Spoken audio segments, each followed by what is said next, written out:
Na kukaribisha msikilizaji katika sehemu ya 3 ya simulizi Moyo wa Mwanangu. Katika sehemu iliyopita, sehemu ya pili, tulikuwa tumeishia pale ambapo Frida Nesi alikuwa anamwambia mamake kwamba mama anapaswa kupata mtoto. Najua lakini sio hapa mjini kwa sababu Davis anakufuatilia zaidi ya Tamiri. Unapaswa kwenda kijijini na mimi nitabaki mjini. Nitapata mtoto na kukuletea wewe. Kijijini? Siwezi kwenda kuishi kijijini mimi. Davis ametrack simu yako, unabakije mjini. Uone kama atapata mashaka na aanze kufuatilia kwa nini uko mjini. Mshenzi huyu. Yana nifuatilia hada na nikela yenyewe. Alishaanza kuniletea habari za kutaka kupima mimba na kuniuliza kwa nini sifanyi check up kwenye hospitali ya Tamili. Ukamjibu vipi? Alimwambia nataka iwe surprise kwa Tamili. Sitaki ajue hata jinsia ya mwanae. Pia kule ni mbali, siwezi kwenda na hali yangu hii. Safi, amemjibu vizuri sana. Tulikuwa tumeishia hapo msikilizaji, wakati mama na mwana wakiendelea kupanga mipango miovu juu ya kudanganya, kwa sababu tayari bibi yao kuitwa Frida hana mimba pale alipo. Mimba ni feki, mwanae shatolewa kitambo sana. Mtunzi ni Saru Rashid Ramadhan, director niko nyuma Mike. Niko hapo kwa ajili ya kusimulia simulizi ya Moyo wa Mwanangu. Simulizi Mix ndo andaji na YouTube channel ya Simulizi Mix na WhatsApp 0677062012. Huko na kunaweza kupata simulizi kwa utamu sana. Moyo wa Mwanangu by Saru Rashid Ramadhan. Tuendeke jina liko Swaumu. Unajua huko ni kijijini sana, kwa hiyo swala la ultrasound huko hatuna kwa kweli. Ilikuwa moja tuna iliharibika hapa mpaka serikali ituletee. Sio leo, alijibiwa Swaumu. Sawa, nitamani kweli kujua jinsia ya watoto wangu. Usijali, Mungu atakujalia tu cha kike kimoja na cha kiume kimoja, unaonaje hiyo? Lakini ngoja ni mnajuaje kama ni mapacha, maana hata tumbo lenyewe sio kubwa? Alimuuliza tena nesi wa hospitali ile ya serikali kwa kutazama flow ya damu. Vipi kama mtakuwa mnakosea? Cha muhimu mimba ipo hata kama hawatakuwa mapacha, alijibiwa Swaumu. Leo bibi yako yuko wapi? Hana hali nzuri sana, alijibu Swaumu na simu yake iliita. Halo, mwenye hii namba amepata ajali na ana hali mbaya sana. Swaumu alikuwa ameambiwa hilo na akabaki akiwa ameganda tu kwa taarifa zile zilizokuwa amepewa. Ngoja, kuna mtu anapiga tena hapo. Swaumu alisubirishwa na aliulizwa, kuna nini, mbona umeganda hivyo? Nimepokea simu kwamba Biadela amepata ajali mbaya sana. Hebu nikusaidie. Swaumu alikuwa amempatia simu yake na nesi alikuwa amezungumza. Halo? Naona amekusubirisha wewe. Unasemaje brother? Mke wangu amepata ajali. Wapi hapo? Kijiji gani?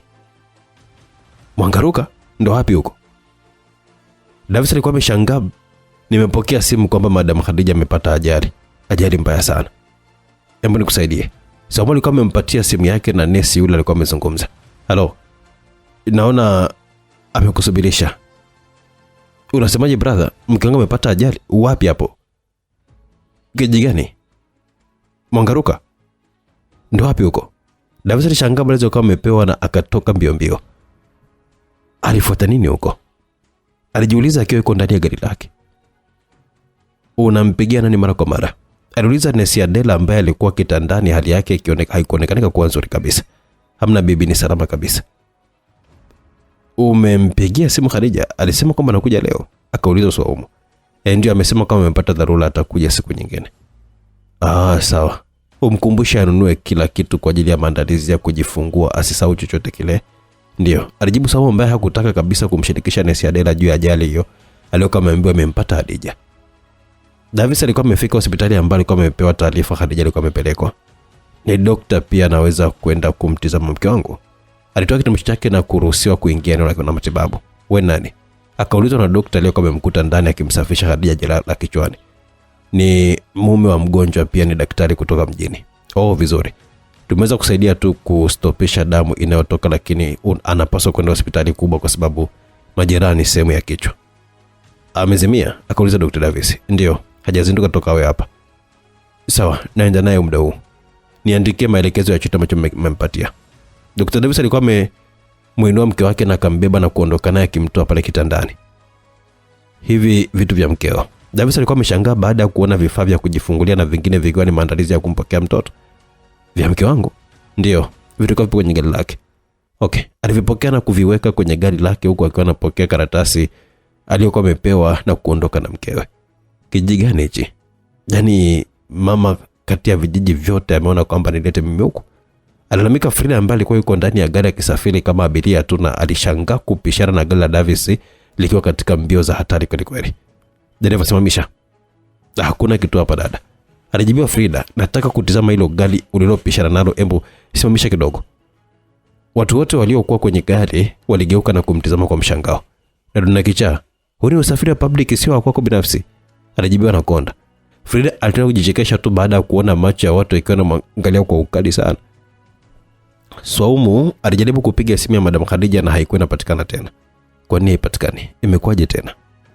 Wakati huo nao simu ya Madam Khadija ilionekanika kuwa mikononi mwa mgonjwa mmoja ambaye alikuwa ameichukua kutoka hospitali baada ya kuikuta ikiwa imekaa vibaya. Alitoa line na kuiflash kabisa. Hii ndo raha sasa ya kuwa kijijini. Unawapiga tu washamba wanaokuwa na sauma smartphone kama hivi, alafu macho matatu haya mtu anaweka kiasara. Siku mbili zilipita na bado Swaumu alikuwa akihangaika kumtafuta Madam Khadija bila mafanikio yoyote. Kumetokea nini ambacho hutaki kuniambia? Aliuliza Swaumu. Hamna kitu. Mimi mtu mzima, uweze kunificha Swaumu. Niambie kimemkuta nini mjukuu wangu Khadija? Nilipokea simu juzi, kuna mtu alipiga na kusema amepata ajali mbaya sana. Baada ya hapo kila nikipiga simu haipatikani tena. Amepata ajali mbaya sana? Akauliza nesi Adela ili kudhibitisha kama amesikia kwa usahihi. Ndio. Akarudi nyuma akiwa anataka kuondoka na Swaumu alimwahi. Ndio sababu sikutaka kukuambia, ila nitazidi kumtafuta. Ngoja leta simu yako. Swaumu alikuwa amempatia simu yake na nesi Adela alijaribu kufikiria namba kichwani mwake, lakini kutokana na umri kwenda namba zenyewe hakuweza kuzikumbuka kwa usahihi. Unataka kumpigia nani? Tamil? Akauliza Swaumu kwa mshangao. Ndio, yeye anaweza kufuatilia hali ya Khadija, na pia unahitaji mtu kwa ajili ya watoto wako. Mimi tayari siku zangu za kuishi zinahesabika. Lakini hapana, huku ni kijijini sana. Kila kitu haona, naogopa kabisa kama utawapoteza watoto wako. Tamil atakulaumu ile milele. Alijibu nesi Adela na kujaribu kuandika namba za Tamil. 07 sijui ngapi hapa, ila ni 100 200. Hebu tuanze kujaribu namba zote za hapa. Weka 0753. Lakini sitaki tena. Lakini msaada wako alikuwa ni Khadija, na sasa hatuelewi anaendeleaje. Mimi ni muda na wakati wote namalizikia tu hapa, siwezi kukuacha wewe katika hali sio kwa salama. Andika hapo upige. Dr. Davis alikuwa akitazama CT scan ya kifuvu la Madam Khadija. Alimtazama mkewe ambaye alikuwa na bandeji kichwani mwake. Kwa nini upoteze kumbukumbu wakati wa Khadija? At least ingekuwa ni muda mwingine na mpataji sasa huko. Kuna kitu usoni kwangu? Madam Khadija alikuwa muuliza Dr. Davis. Amna mke wangu, amna chochote kile. Nimesha kuambia usiniite hivyo. Bado sikukumbuki kama mume wangu. Mimba ulionayo haikuthibitishi kwamba umewahi kuolewa. Nimekuonyesha hadi picha zetu za ndoa, bado tu unataka kuninyima haki ya kukuita mke wangu Khadija. Mbona sifiri kama nakupenda? Au tulikuwa kwenye ugomvi? Ndio, hatukuwa vizuri, lakini kutokana na hali yako ya mimba unakasirishwa hata na vitu vidogo tu. Na kule nilipopata ajali nilikuwa nakwenda wapi? Alimuuliza Dr. Davis. Kwa Swaumu. Swaumu nani wangu? Ni mwanafunzi wako. Alipata mimba akiwa shuleni na ni mimba rafiki yangu, nadhani mimba yake itakuwa na miezi 8 sasa. Si mkumbuki kabisa, lakini nahisi kama ananihitaji sana.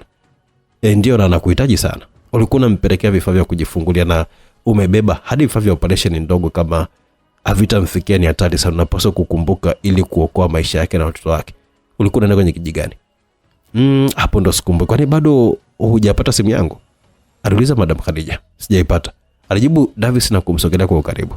Unapaswa kukumbuka mke wangu yuko wapi Swaumu kwa ajili ya usalama wake na watoto wa Tamil. What? Akauliza Kingston ambaye alikuwa ameingia ndani baada ya kuyasikia maongezi yale. Umesema Swaumu ana mimba ya Tamil? Huyu nani? Akauliza Madam Khadija akimtazama Kingston. Na kuuliza Swaumu mimba alionayo ni ya Blaza Tamil, si ndio? King. Kwa hiyo mlikuwa mnanichola mimi, si ndio?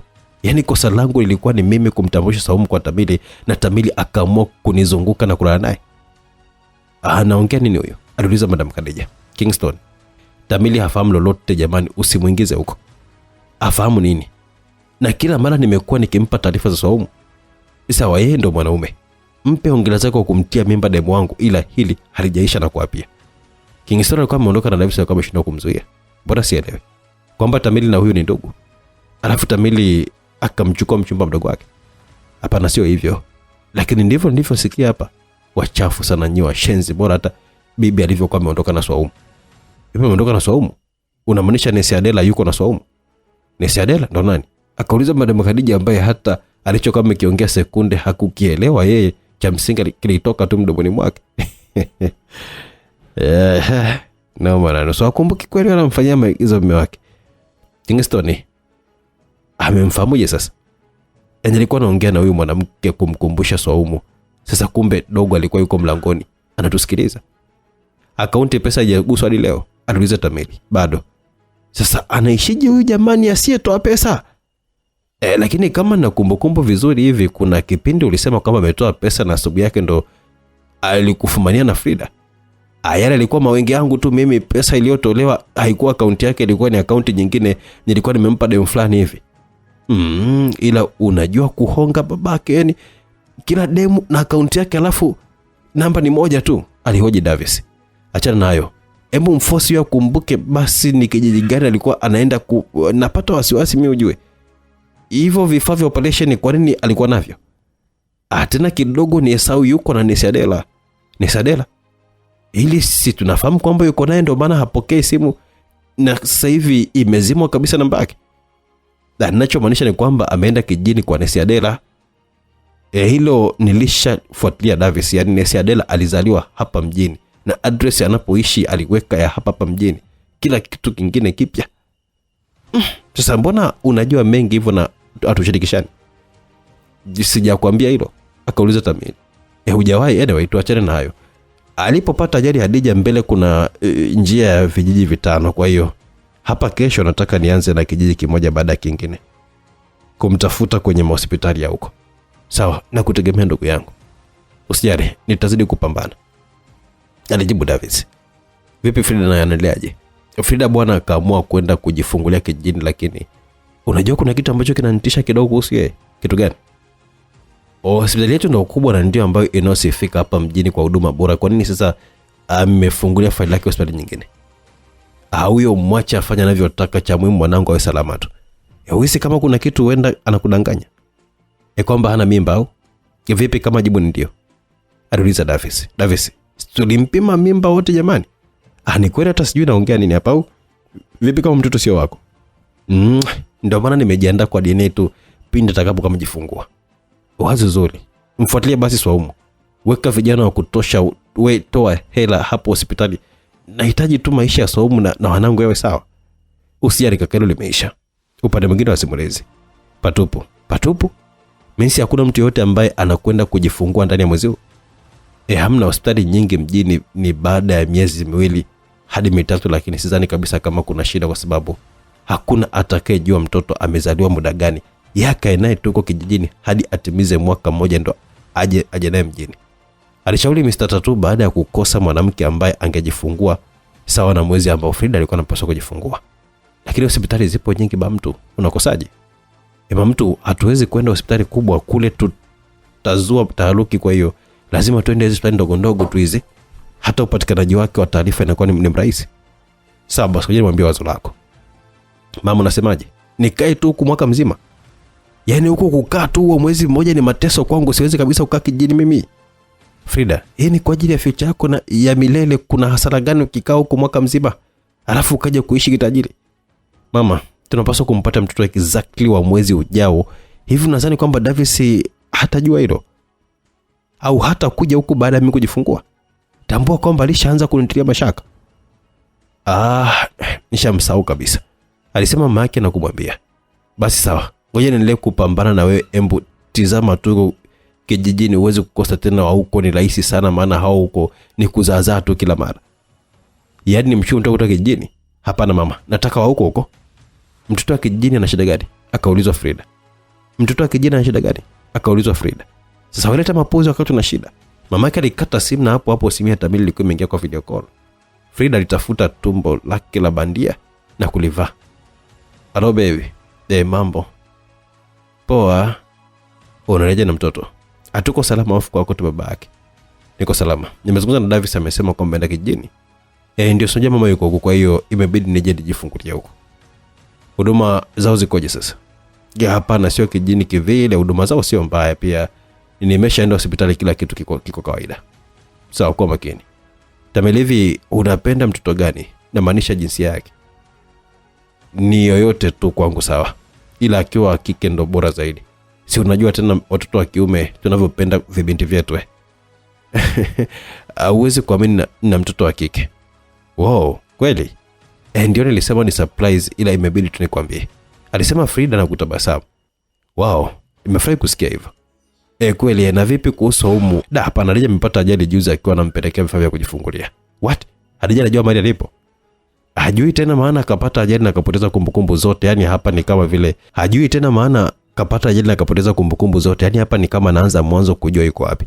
Kinachonipa wasiwasi ni vifaa hivyo kama vibeba vilikuwa ni vya operation. Kama somo la vikosa ukijia ipo, basi kuna uwezekaniko mkubwa sana wa kumpoteza yeye na watoto wangu wote. Kwani ipo kijiji gani ni kusaidia kumtafuta? Aliuliza Frida akiwa anajifanya na lengo la kutaka kutoa msaada. Sifahamu Frida. Na njia aliyopatia ajali Khadija ni vijiji 5 viko huko. Viko mbele, yani ni mtihani juu ya mtihani. Jamani, na hajawahi kutoa pesa ulizompa. Hajawahi kutoa hata senti 5, na kila mwezi Davis anamwekea milioni 2, lakini wapi, hajawahi kabisa kugusa. Milioni 2? Kwa nini milioni 2 na wakati mimi Davis anawekea milioni 1? Yana watoto wawili, wana mtoto mmoja. Ulitaka niwape sawa sawa au? Akauliza Tamili. Hapana, sikumaanisha hivyo pia, samani. Aliomba radhi ni Frida. Baadaye sitakuwa hewani kwa muda mrefu kidogo, na Davis atakuwa na kutafuta, na kama kutakuwa na changamoto Davis atakuja kukuzalisha huko. Hapana staki. Ajibu Frida kwa haraka tena kwa sauti ya ukali hadi kumshtua Tamili. Nini? Yani namaanisha niko sawa na huku na daktari wangu tayari. Kila kitu kitakuwa sawa, mtafute tu Saumu, sawa? Mbona kama kuna kitu unanificha wewe?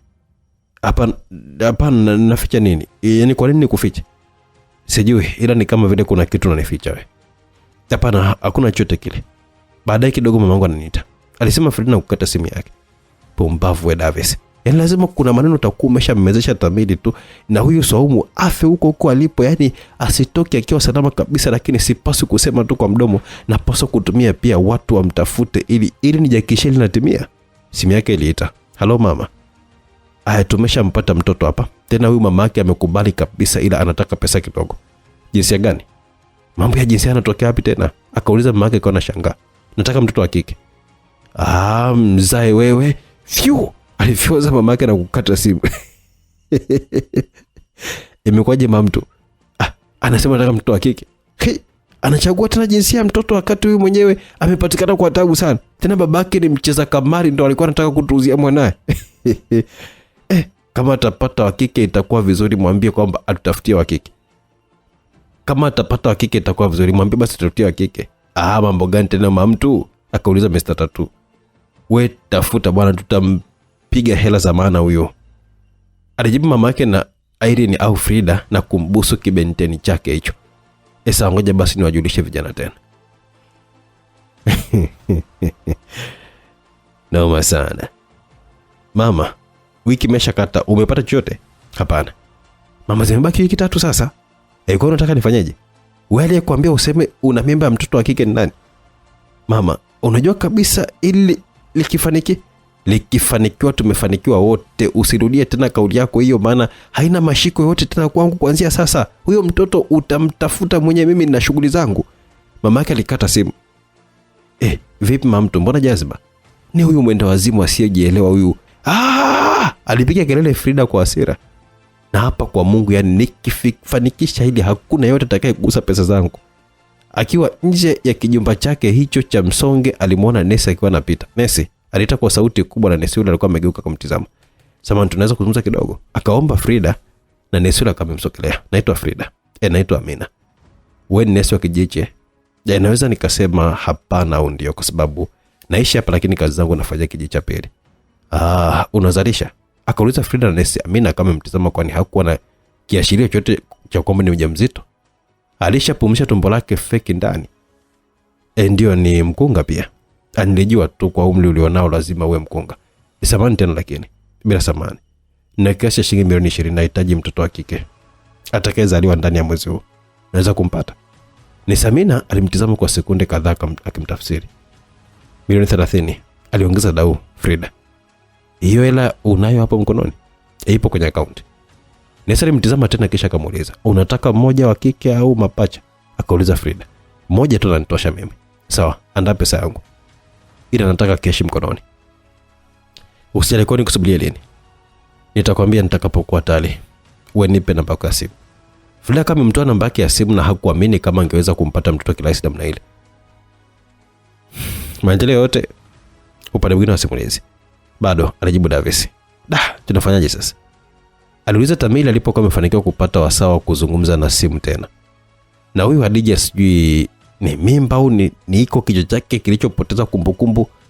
Ni kulia tu humu ndani aise. Namuuliza nani, anajibu kwamba anasema ati amejisikia kulia tu. Ngumu sana kutambua mahali alipo Swaumu.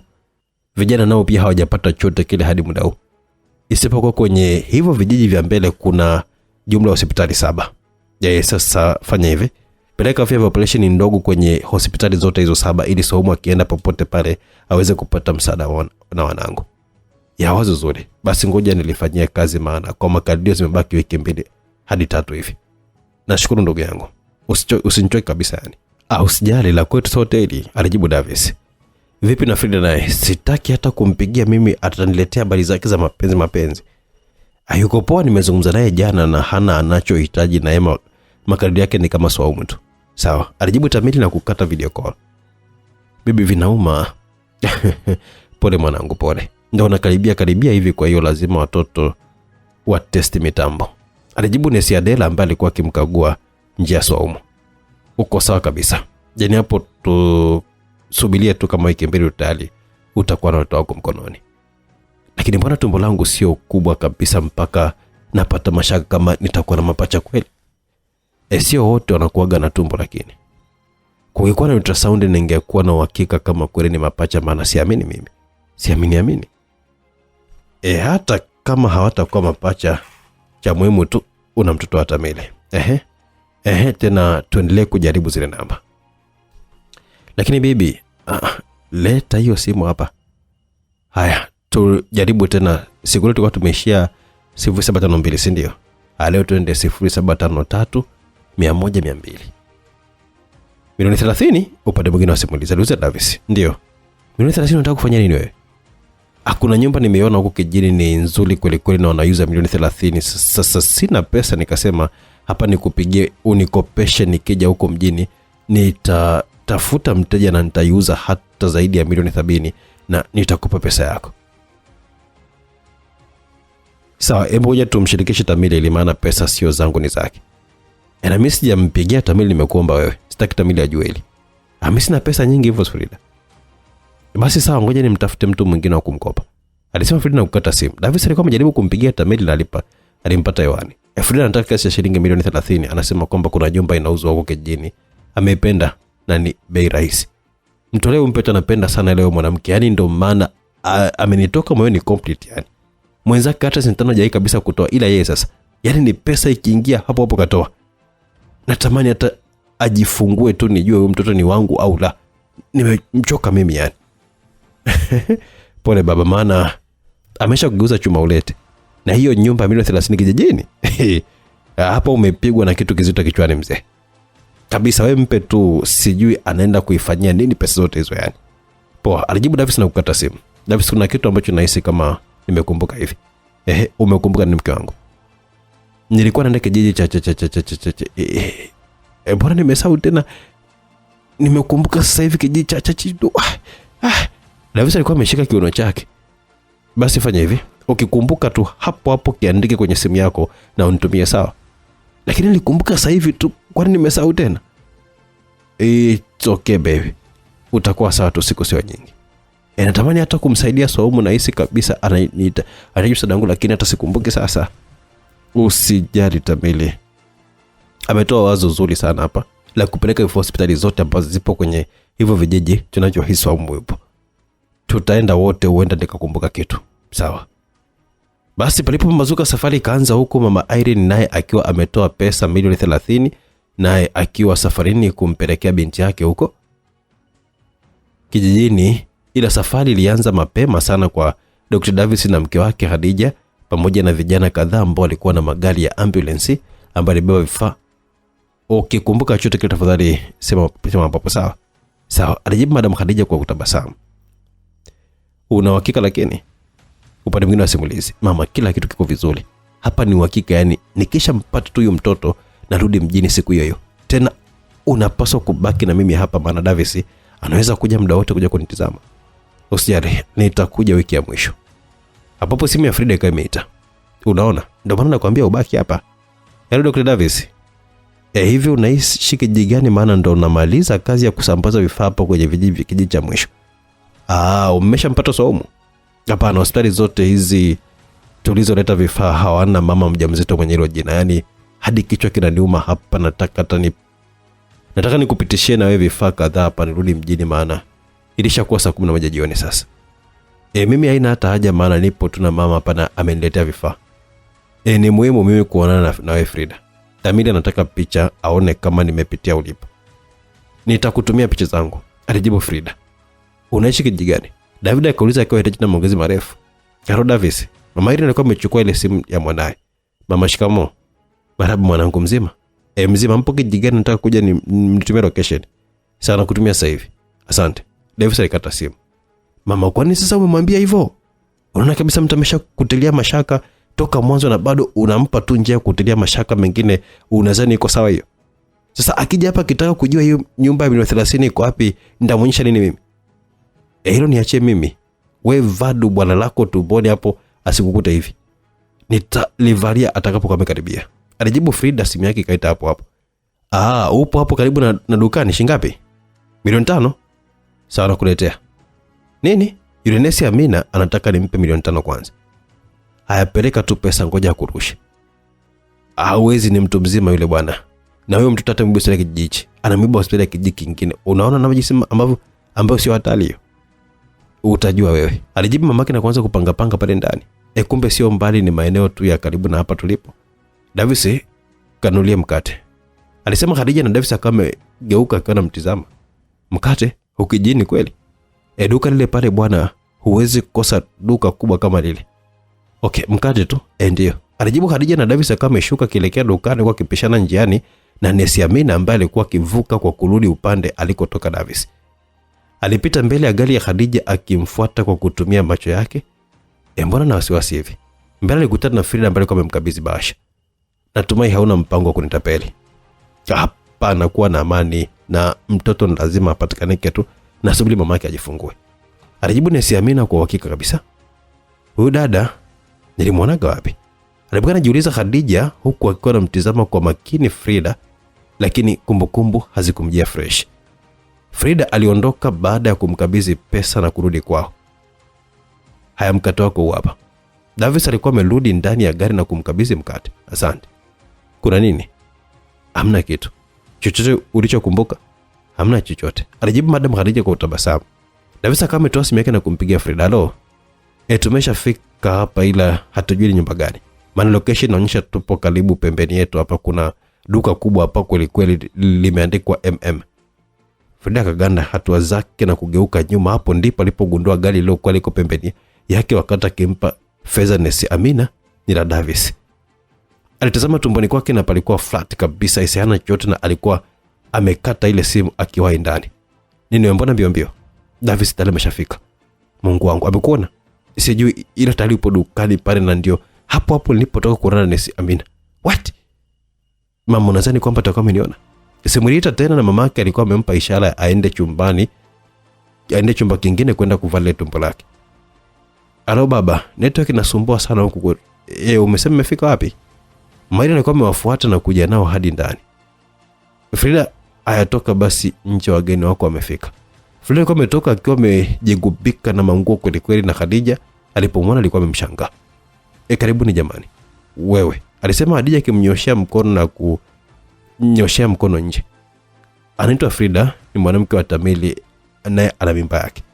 Khadija akapeleka macho yake hadi kwenye tumbo na kukumbuka mbona amemwona dakika chache tu hakuwa na chochote kile tumboni. Kuna nini? Akauliza Davis. Ni kama nilimwona pale nje akiongea na mwanamke fulani hivi na hakuwa na mimba, alijibu Khadija. Mbona nataka kumaanisha mambo hapa?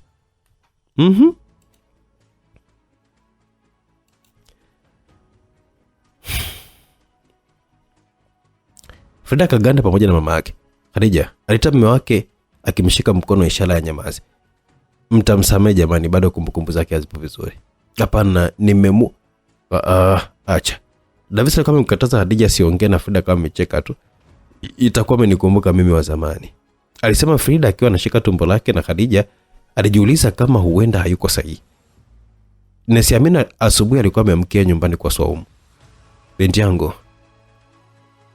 Nesi Amina karibu. Asante, nakuja kupima njia maana najua siku sio nyingi unaniletea mjukuu wangu. Jamani, mtaniua, bibi amenipima tu jana. Amesha kupima jana? Akauliza Nesi Amina ambaye alishapangia kumchukua mtoto wa Swaumu, japo hakuwa na uhakika kama atapata mtoto wa kike. Tena nilikuwa napanda mjini kesho kutwa, maana nitakuwa free. Vipi, ulishanunua vitu vya maandalizi?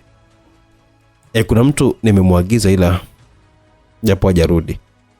Una uhakika atavileta lakini? Ndio bibi. Ndio bibi, Nesi alimtuma. Basi sawa, leo niko free, nikasema nije tu nishinde na wewe hapa. Alafu ulisemaga baba wa watoto wako ameenda wapi? Alifariki kwa ajali. Jamani, yani hata nilishasahau jina lake. Ni nani tena? Alihoji Nesi Amina. Tamil. Kwa hiyo tofauti na bibi na Khadija, huna mtu mwingine yote yule? Hapana, sina. Ila jamani, dunia, kwa nini nimekufanyia hivyo? Yani kuna mtu yoyote yule tena? Maana Khadija si ndo huyo mpaka leo hapatikani? Ndio. Na ndugu wa mume pia huwafahamu? Tulikutana tu mjini. Alidanganya Swaumu ambaye hakupenda kabisa kuulizwa maswali yanayomhusu Tamili wala yeye. Nesi Amina alikuwa anaona sasa hakutakuwa na shida juu ya yeye kumnyang'anya huyo mtoto Swaumu. Nimekwambia nimemuona akiwa hana mimba, alikuwa amesimama na mwanamke mmoja hivi, tena akampa bahasha pale barabarani. Sawa mke wangu. Alisema Davis ambaye hakutaka hata kugombana zaidi na Khadija. Unasema sawa tu kwa sababu hutaki kugombana na mimi, lakini huniamini. Na kuamini mke wangu? Hujaniamini bwana. Haya, unataka nifanye nini ili uniamini? Akauliza Davis akimsogeza nywele zake vizuri. Sijui mimi, ila unapaswa kuniamini. Hana mimba, nilimuona kwa macho yangu mimi. Sawa, na kuahidi nitalifuatilia, alijibu Davis. Umeamkaje na mtoto? Salama. Umeamkaje na mtoto? Salama. Unataka ni mimi tofauti na mimi utafuta ukweli wa Frida? Hamna. Haya, alijibu Davis na kumbusu, kisha kamuuliza, umekumbuka chochote kile? Bado. Ukikumbuka tu text me hapo. Ndio. Hatimaye hayui sasa alikuwa Swaumu alikuwa ndani ya chumba cha leba akizunguka kulia na kutokea kushoto. Nesi Amina hakumwacha hata kwa sekunde, muda wote alikuwa naye huko akiwa amemtumia message Frida asogee karibu na ile hospitali kuja kumchukua mtoto wake. Unajisikiaje? Aliulizwa Swaumu. Naumwa tu. Hebu lala tena nipime njia. Hapana, sitaki tena, inaniuma jamani. Tunapaswa kufanya hivyo Swaumu ili kuokoa maisha ya watoto wako. Na maanisha mtoto wako. Hapana, muacha akae huko na huyu babake mpumbavu mkubwa, mimi nateseka anafanya yake huko. Akiwa analamika Swaumu, huku upande wa pili Tamili alikuwa hospitali akiwa anatapika vizuri sana na dripu ikiwa iko mkononi mwake. Kwa nini umekula nini wewe? Akaulizwa Tamili. Tamili alikataa kwamba hajala chochote kile cha maana kilichomfanya atapike namna hiyo. Simu yake iliita na alikuwa ni Davis. Davis anapiga simu. Tamili alikuwa amempa ishara ya pokea. Alipokea. We vipi, mbona hospitali tena? Nini hiyo? Akauliza Davis. Hali yake haipo sawa, anatapika tu na tumbo linamkata. Aombe Mungu Frida ajifungue, maana na yeye pia amesema uchungu umemshika ila bado hajajifungua. Masaa alienda zaidi ya 4 Frida akiwa yuko nje na mamake akiwa yuko ndani ya gari. Frida alimpigia simu Amina. Sina muda wa kusubiri zaidi, kama uwezi kunipa huyo mtoto naomba pesa yangu, usinichoshe. Umeniita toka saa 2 na sasa hivi ni saa 6. Usijana atajifungua muda so mrefu, njia yake ndo inaleta shida. Hata hivyo makadirio ilikuwa ni ya siku 5 zijazo. Namtaka huyo mtoto leo tena sasa hivi, alijibu Frida, na ghafla tu ulisikia ukelele. Anatoka! Nesi Amina alikuwa amemkimbilia Swaumu akikata simu, na kweli alienda akampokea mtoto aliyekuwa amechoropoka. Wakati huo nao Tamili alikuwa ametapika kweli. Wewe, unaweza ukafa kabla hata mtu hajazaa pona? Daktari alikuwa amemwambia hilo Tamili. Nesi Amina alimpokea mtoto na kumkagua, alikuwa kweli wa jinsia ya kike. Alitabasamu akiwa tayari ameshajihakikisha ulaji wake. Alimtenganisha mtoto na mama yake na kuanza kumfanyia huduma ya kwanza. Alimtazama Saumu ambaye baada tu ya kujifungua alizima hapo hapo. Alimwambia mtu akamfunika na kutoka naye mbio mbio hadi nje, akahakikisha hakuna aliyemwona. Frida akampokea mtoto na kucheka. Pesa zangu. Nesi Amina alihitaji malipo yake na alipewa na mama Irene baada ya kukagua jinsia. Akarudi ndani mbio mbio na alikuja nesi mmoja. Huyu mbona yuko hivi? Akamuuliza nesi Amina. Kivipi yani? Ni kama umejifungua mtoto na umempokelea? Hapana. Huyu atakuwa chupa tu imepasuka yenyewe, maana nilikuwa hapa sijaona chochote kile. Aliita yule nesi akimgusa shavu na Saumu aliinuka na ukunga mwingine, huku chupa nyingine ikipasuka kwa ajili ya kutoa mtoto mwingine tena.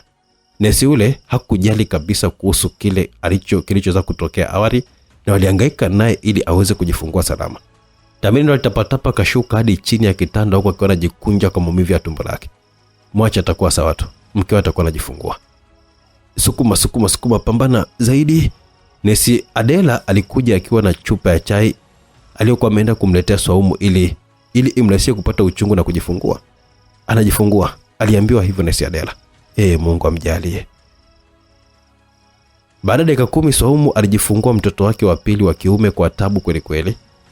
Hakutoka kirahisi kama ilivyokuwa kwa mwanae wa kwanza, na ndani ya leba ile alikuwa mwenyewe tu kwa usiku huo. Nesi Adela aliletewa mtoto wa Saumu. Kituko changu jamani. Anaendaje Saumu? Tunamsafisha. Mnamsafisha? Mtoto mwingine yuko wapi? Ni huyo tu ambaye amemzaa, alijibu nesi Amina. Sawa, alijibu nesi Adela. Na baada ya masaa mengi sasa Saumu alikuwa amekuja kuzinduka asubuhi. Umeamka. Mwana huyo hapa. Nesi Amina alikuwa muonyesha mtoto wa Saumu. Yuko wapi mwingine? Akamuuliza nesi Amina. Hamna mwingine, ni huyo tu ambaye amejifungua. Hapana. Nilijifungua kwa mara ya kwanza alitoka haraka kabisa, tofauti na mara ya pili. Hapana, utakuwa ulikuwa unaota tu umejifungua mtoto mmoja tena wa kiume. Si unaona kabisa anafanana babake huyo? Akauliza nesi Amina akiwa anataka Saumu apotezee swala mada hiyo. Mshike mwanao Saumu, mnyonyeshe, alafu utamuita nani?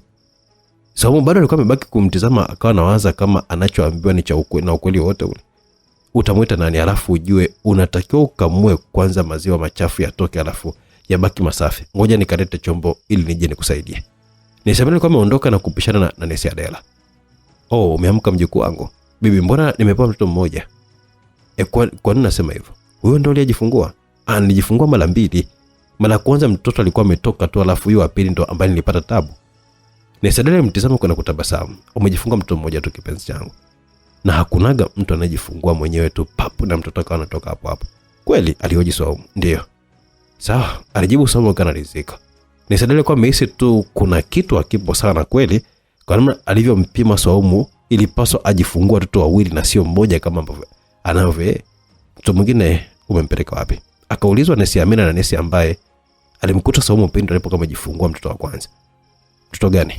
Yule binti jana alijifungua mtoto kabla ya mimi kufika pale. Na kila kitu kilionyesha, hata kondola la mtoto pia lilikuwa liko pale. Usita.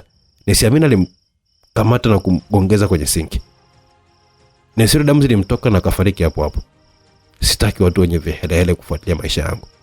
Alitoa gloves zake na kuacha chombo ambacho alikuwa anakwenda kumsafishia maziwa Saumu, kisha kama ameondoka zake moja kwa moja. Ni kelele kubwa ilikuwa imesikika ikitikisa hospitali ile ya kijiji. Ni baada ya mgonjwa kushuhudia maiti. Saumu na Adela na wao kelele hizo zimewafikia. Kuna nini? Sijui, hebu ngoja nikatizame. Alijibiwa Saumu. Nyoshe mtoto. Nesi Adela alimwambia hilo Saumu baada ya kumsafisha kifuani. Alirudi haraka. Kuna nini? Tuondoke hapa. Kwa nini? Kuna nesi mmoja ameuawa. Nesi ameuawa? Ndio. Tulikuwa sababu polisi wakija hapa watataka kutafuta ukweli na watahitaji kujua identity zetu. So we have to go now. Sawa. Saumu alinuka japo kwa shida akiwa na mwanae na nesi Abdalla, akamfunika vyema wakiondoka. Mbona unapanga tena nguo? Aliuliza Saumu baada ya kumuona nesi Adela akiwa anakuja na mabegi pale na kupanga nguo. Tunaondoka kwenye kijiji, tunarudi mjini. Mjini? Akauliza Saumu akiwa anamshangaa. Ndio, ila sio tulikotoka, tunaenda mji mwingine. Haya, amka twende. Kuna nini kwani?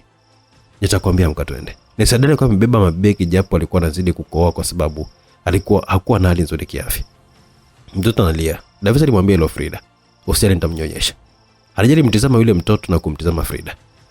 Hajafanana na wewe hata kidogo. Unashigana binti yangu. Mara ya kwanza ulisema kwamba hana mimba. Sasa hivi amejifungua unasema mtoto hafanani naye. Unataka nini kwani? Akaulizwa na Mama Irene. Nilisema ukweli, nilimuona mimi hakuwa na mimba na huyu mtoto ni kweli hafanani naye. Tazama hata alivyo, haoneshi kama mzazi. Tulikuwepo jamani. Davis alimshika mke wake na kuondoka naye ili kuepusha maneno. Hebu mshike stakele zake mie. Frida alikuwa amemtupia ule mtoto mama yake. Huyu ni mwanao, wewe ndo unapaswa kumtunza. Niache mimi. Mtafutie mfanyakazi atalelewa naye, sina muda mimi. Nimefuatilia zaidi ya wiki 2, hakuna hospitali yote iliyomzalisha mwanamke kwa kifaa chochote kile cha operation wala alijifungua mapacha. Tamira alikuwa anazidi kuchanganyikiwa. Sasa huyu yeye yuko nje ya dunia au yuko wapi jamani? Kwa nini sasa nifanyia hivyo? Akalalamika Tamili. Usilalamike brother, ni wakati tu haujafika, pindi ukifika tutawapata wote. Vipi mkeo naye? Anaendelea vizuri japo mimba yake imetoka na lialia tu hapa. Kila kikumbuka. Pole sana, ila atapata tu nyingine. Nimeshamwambia. Samahani sana kwa sababu na matatizo yako, lakini na mimi na kuwekea kwangu. Ndio wanaume huo, alijibu Davis. Davis, nimekumbuka jiji ndicho mwacho Swaumu. Davis alikuwa amefika na Khadija eneo husika na waliambiwa hawapo pale zaidi ya wiki 2. Alipojifungua tu aliondoka bila kuaga. Khadija amekumbuka mahali Swaumu alipo. Mmempata na watoto je? Ni mtihani tu. Hayupo hapa. Alipojifungua tuliondoka hapo na unasema ana mtoto mmoja tu wa kiume. Jamani, hayupo tena? Alihoji Tamili. Ndio. Sababu ya kuondoka hapo unaifahamu? Wanasema mmoja kati ya nesi aliyemzalisha walimkuta akiwa hospitali. Tukio hilo likawa limemtisha na kuondoka, lakini usijali. Bado yuko na nesi Adela. Labda siku nyingine, huyu anataka kurudi mjini na bado hajatengama kabisa. Kimbia Tamili, kimbia. Yes, wow. Hiyo ilikuwa ni sauti kubwa ya Swaumu akimshikilia mwanae kwa ushindi wa kwanza katika mashindano ya mbio shuleni kwao. Swaumu alimbusu mwanae. Na sasa ilishatimu miaka 5 toka azaliwe. Yani you are always the best kama mama yako. Na nina manguvu kama babangu. Haswa. Tamili njoo. Mwalimu alimwita Tamili na Tamili alikuwa amemfuata. Alitangazwa kama mshindi wa kwanza na picha nyingi sana pamoja na kikombe cha ushindi. Mimi nilikuwa napenda sana riadha nilipokuwa mtoto mdogo. Ndoto zangu zilikuwa na mimi kuwa mwanariadha basi tu. Nikaambulia tu daktari. Dr. Tamira alikuwa amemwambia mwanae wa kike Tamira. Lakini mimi sipendi riadha. Ndio napenda ulembo kama mama yako. Ila kaka yako atakuwa anapenda riadha kama mimi. Alafu kila siku babu nasemaga ninaye kaka, mbona hujaje hata kumleta? Bado naendelea kumtafuta. And trust me, yule mtoto atakuwa anafanana sana na mimi. Vipi kama anafanana na babu kama mimi nafanana na bibi? Aliuliza Tamira. Itakuwa sawa kwa sababu mimi pia nafanana na babangu. Alicheka Tamira na mamake Frida. Alipoingia ndani furaha zote zilikata. Tamira, mbona huje kunisalimia mwanangu? Tamira alinuka na kumfuata mamake akamsalimia. Mambo poa, leo nitaenda na Tamira nyumbani kwangu. Frida alitabasamu na kumsogelea Dr. Tamira. Tamira, nenda ndani, nataka nizungumze na babako kidogo. Tamira alikuwa ameenda ndani bila hata kubisha wala hata kuuliza chochote kile. Bado uhisi kwamba Tamira anahitaji malezi yetu sisi wawili. Anayapata bila hata siku kuishi pamoja. Hapana. Ni kama namtenga sana huyo mtoto. Yaani kuna muda anatamani hata mamake angelikuwa ni Swaumu ili aweze kuishi na babake. Tamili, sikuombi ndoa, mimi nataka tu tuishi pamoja ili mwanangu apate mapenzi yetu sisi wawili. Dr. Tamira alikuwa ameinuka. Tamira, twende, muda umeisha. Tamira, twende, muda umeisha. Tamira, aleta tena na ghafla tu alikuwa amesikia mwanguko wa kitu kwa chumbani kwa Tamira. Wote walitoka mbio kwenda chumbani, akamkuta Tamira akiwa amedondoka chini. Uko sawa mama? Aliuliza Tamili Junior, Tamili kama ambavyo jina lake lilikuwa limesajiliwa kwenye cheti cha kuzaliwa. Nimepata maumivu tu ghafla ya moyoni, kama vile kuna kitu hakipo sawa. Kwa sababu tumekuja makaburini kwa bibi? Aliuliza Swaumu ambaye alikuwa yuko mbele ya kaburi la Nesi Adela. Embu muonyeshe bibi tu zako hiyo nyingine. Bibi aliita Tamili Junior ambaye alikuwa anaamini Nesi Adela ni mama yake kama alivyodanganywa, na akiwa anafahamu pia baba yake alikuwa ni marehemu. Mtoto wako ana matatizo ya moyo na hana zaidi ya miezi 2 kama hatabadilishwa moyo wake. Alikuwa ni majibu alikuwa amepewa Dr. Tamili na nesi Frida, ambao ni kama hawakuelewa taarifa alizokuwa amepewa. Umesemaje dokta? Ana matatizo ya moyo na hana zaidi ya miezi 2 duniani. Dr. Tamili alikuwa amechukua karatasi lile lenye majibu akiwa anatizama mwenyewe kwa kuhisi huenda majibu yamekosewa, lakini yalikuwa sahihi. Tamira alikuwa na matatizo ya moyo na hakuwa na uwezo wa kuishi zaidi ya miezi 2. Karatasi ilimdondoka chini na Frida aliokota ile karatasi na kuisoma naye. Tunataka huo moyo. Tutanunua kwa gharama yote ile, Frida alisema.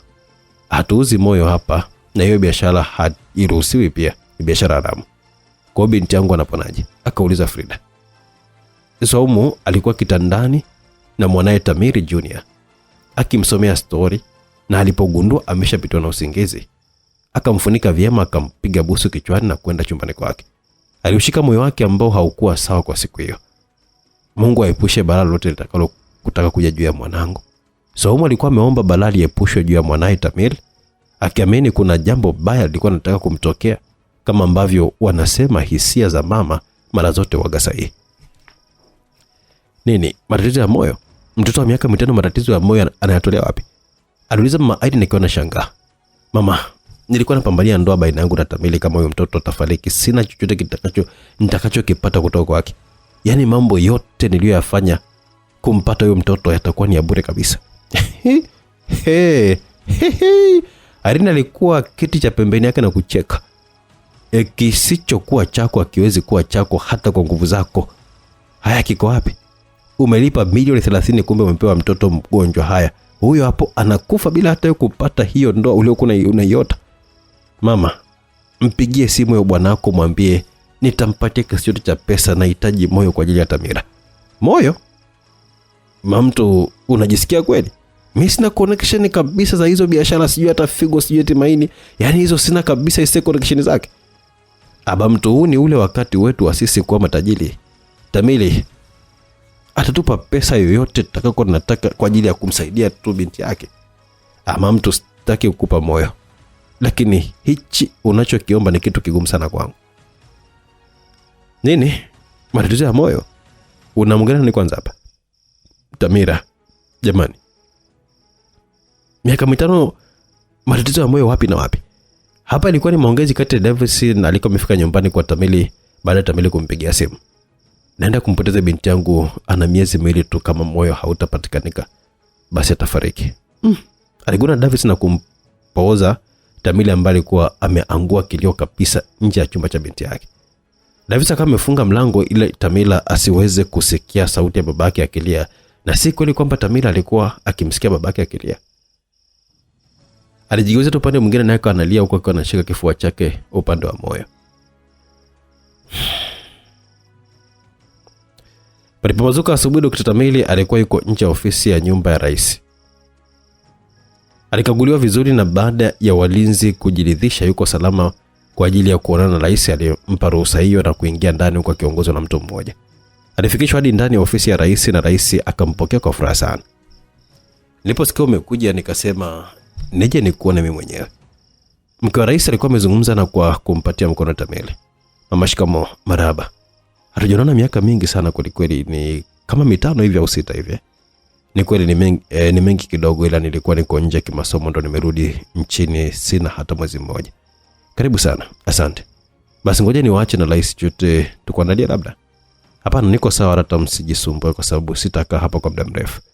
Hata maji tu? Hapana mamangu, hata usijali, mimi niko sawa. Haya, mke wa rais alikuwa ameondoka na kumwacha Tamili ambaye mtizama bodyguard wa rais ambaye alikuwa yuko nyuma yake. Mtupishe kidogo. Rais alimtaka bodyguard wake asepe na bodyguard alikuwa ametoa heshima kisha kaondoka na kuacha. Binti yangu ana tatizo la moyo. Oh, pole sana. Asante. Anapaswa kubadilishwa ndani ya miezi 2, ikiwa tofauti na hapo basi ataaga dunia. Naona. Ndio sababu nifuata Ndio, alijibu Tamili. Rais akamtazama kimya cha sekunde kama 20 akamuuliza, unaweza kumnyang'anya mtoto mwingine uhai kwa ajili ya mtoto wako? Tamili alibaki kimya akiwa hajaelewa ile sentence. Sijakuelewa mheshimiwa. Ninachomaanisha ni kwamba kwa miezi 2 ni vigumu sana kupata mtoto ambaye atakuwa na maradhi na wewe ukaomba yeye ajitolee kutoa moyo wake kwa ajili ya mtoto wako. Hakuna sehemu ambayo atakuwa nayo tayari, sehemu ambayo watu watakuwa wanauza. Wewe ni daktari na unalielewa hili vizuri kuliko mimi. Hicho kitu ni haramu, huwezi kabisa kupata sehemu anauza duniani. Wewe moyo wa mtoto wako uliupataje? Kwa kunyang'anya uhai wa mtoto mwingine. Ukimaanisha nini? Akauliza Tamili na Rais akatabasamu kidogo kisha akamwambia sasa live bila changa kabisa. Kwa kumnyang'anya mtu ambaye yuko hai moyo wake. Tamili akawa amekodoa macho akiwa anamshangaa. Ndio maana nilikuuliza unaweza kunyang'anya uhai wa mtoto mwingine kwa ajili ya mtoto wako? Tamili akawa amefikiria na kukosa jibu la moja kwa moja. Basi nenda ukajifikirie. Utakapokuwa tayari namba zangu unazo nipigie. Nikuunganishe kwa hao watu haramu. Wakati akirudi nyumbani kichwa kizima cha Tamili kilikuwa kikikumbuka kauli za Mheshimiwa Rais. Alihisi kama yupo katikati ya ndoto kubwa na nzito na alikuwa anahitaji kuzinduka lakini haikuwa kweli. Huo ndio ulikuwa ni uhalisia sasa.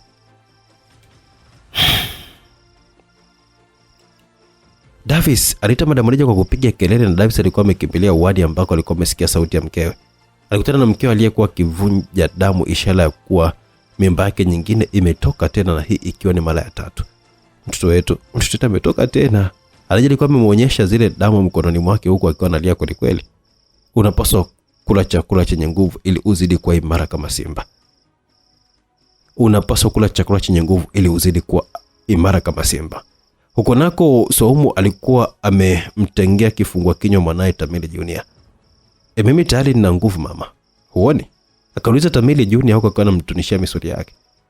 Nani kidume ndani ya hii nyumba? Aliuliza Saumu kwa tabasamu pana na mwanae alimjibu ni yeye. Ghafla tu Saumu aliushika moyo wake tena baada ya kupata maumivu makali ya ghafla. Uko sawa mama? Ndio niko sawa.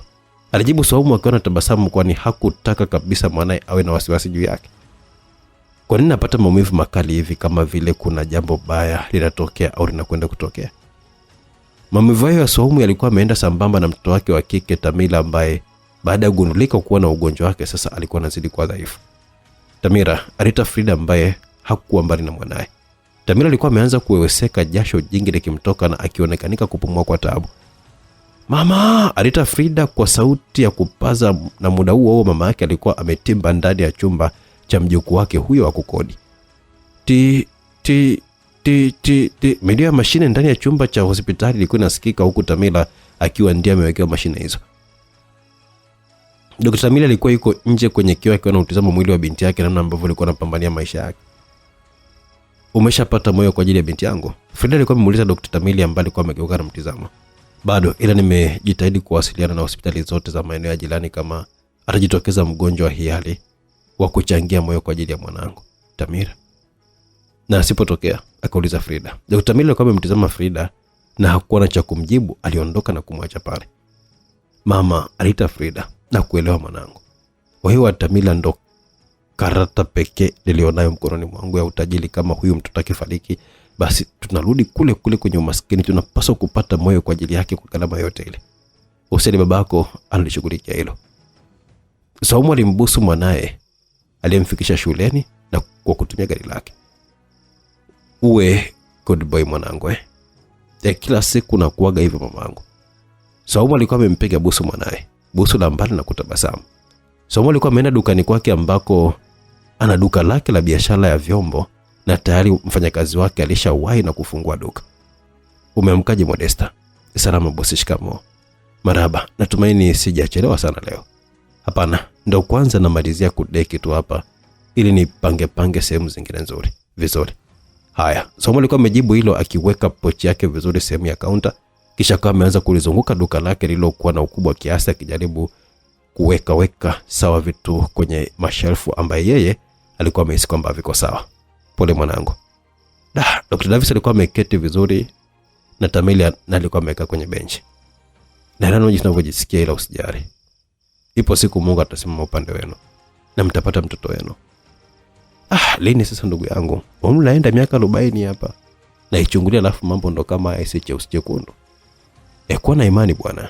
Unaweza kushangaa mimba hii hapa na kakutolea mapacha wako 4 hapo, yani kirahisi tu hivyo yani. Ndoto zako za kuwa na watoto 4 zinakuwa zimetimia. Ndugu yangu, wewe yani kama vile una utata vitu vyako vingi sio unavichukulia simple sana. Vipi kustamira? Aliguna Dr. Tamila. Rais amesemaje? Kama naweza kunyang'anya uhai wa mtoto mwingine kwa ajili kuokoa uhai wa Tamila, nimtafute. Uhai wa mtoto mwingine kwa ajili ya kuokoa uhai wa Tamila? Akimaanisha umue mtoto mwingine ili uchukue moyo wake. Ndio maana yake. Mungu wangu. Ndicho alichokifanya kwa mwanae yao? Ndio. Huyu rais alithubutuje? Akauliza Dr. Livesey akiwa anashangaa. Mwezi mzima ulikata pasipo Tamila kupata mtoto yoyote atakayejitolea moyo kwa ajili ya binti yake, huku hali ya binti yake ikizidi kudhorota kitandani. Frida akiwa kama amepandisha kichaa sasa, aliamua kwenda kwa rais mwenyewe.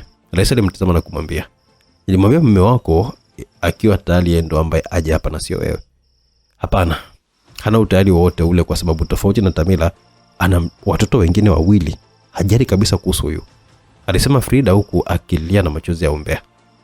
Moyo hauwezi kupatikana kirahisi hivyo. Niko tayari kufanya chochote kile, hata kama ni kutoa uhai wangu kwa ajili ya binti yangu.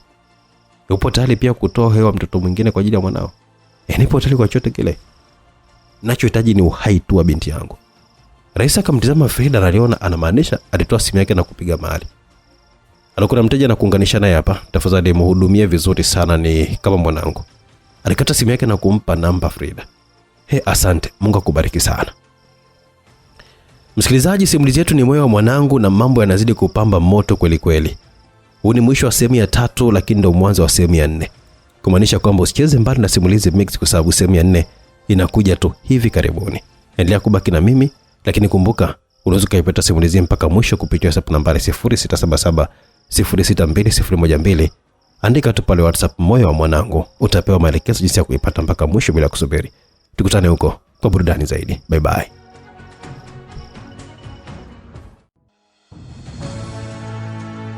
Karibu msikilizaji katika sehemu ya 4 ya simulizi yetu iitwayo Moyo wa Mwanangu. Tuko tumeishia pale ambapo ulikuwa unahitajika moyo kwa ajili ya mtoto wa Tamila ambaye alikuwa anamilikiwa na Frida, lakini tulikuwa tunajua kwamba ni mtoto wa Somu.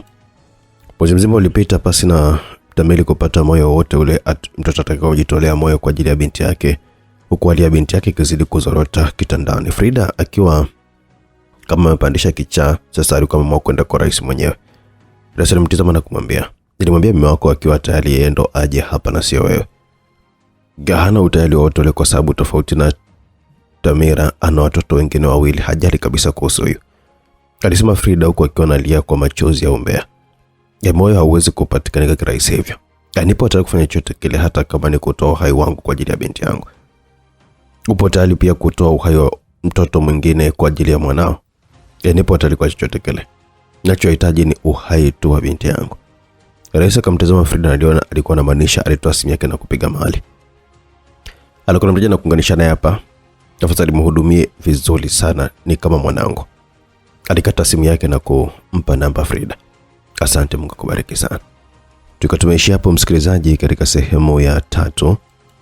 Tena pamoja katika sehemu ya 4 kujua nini kiliendelea. Simulizi yetu imeandikwa na Saru Rashid Ramadhan.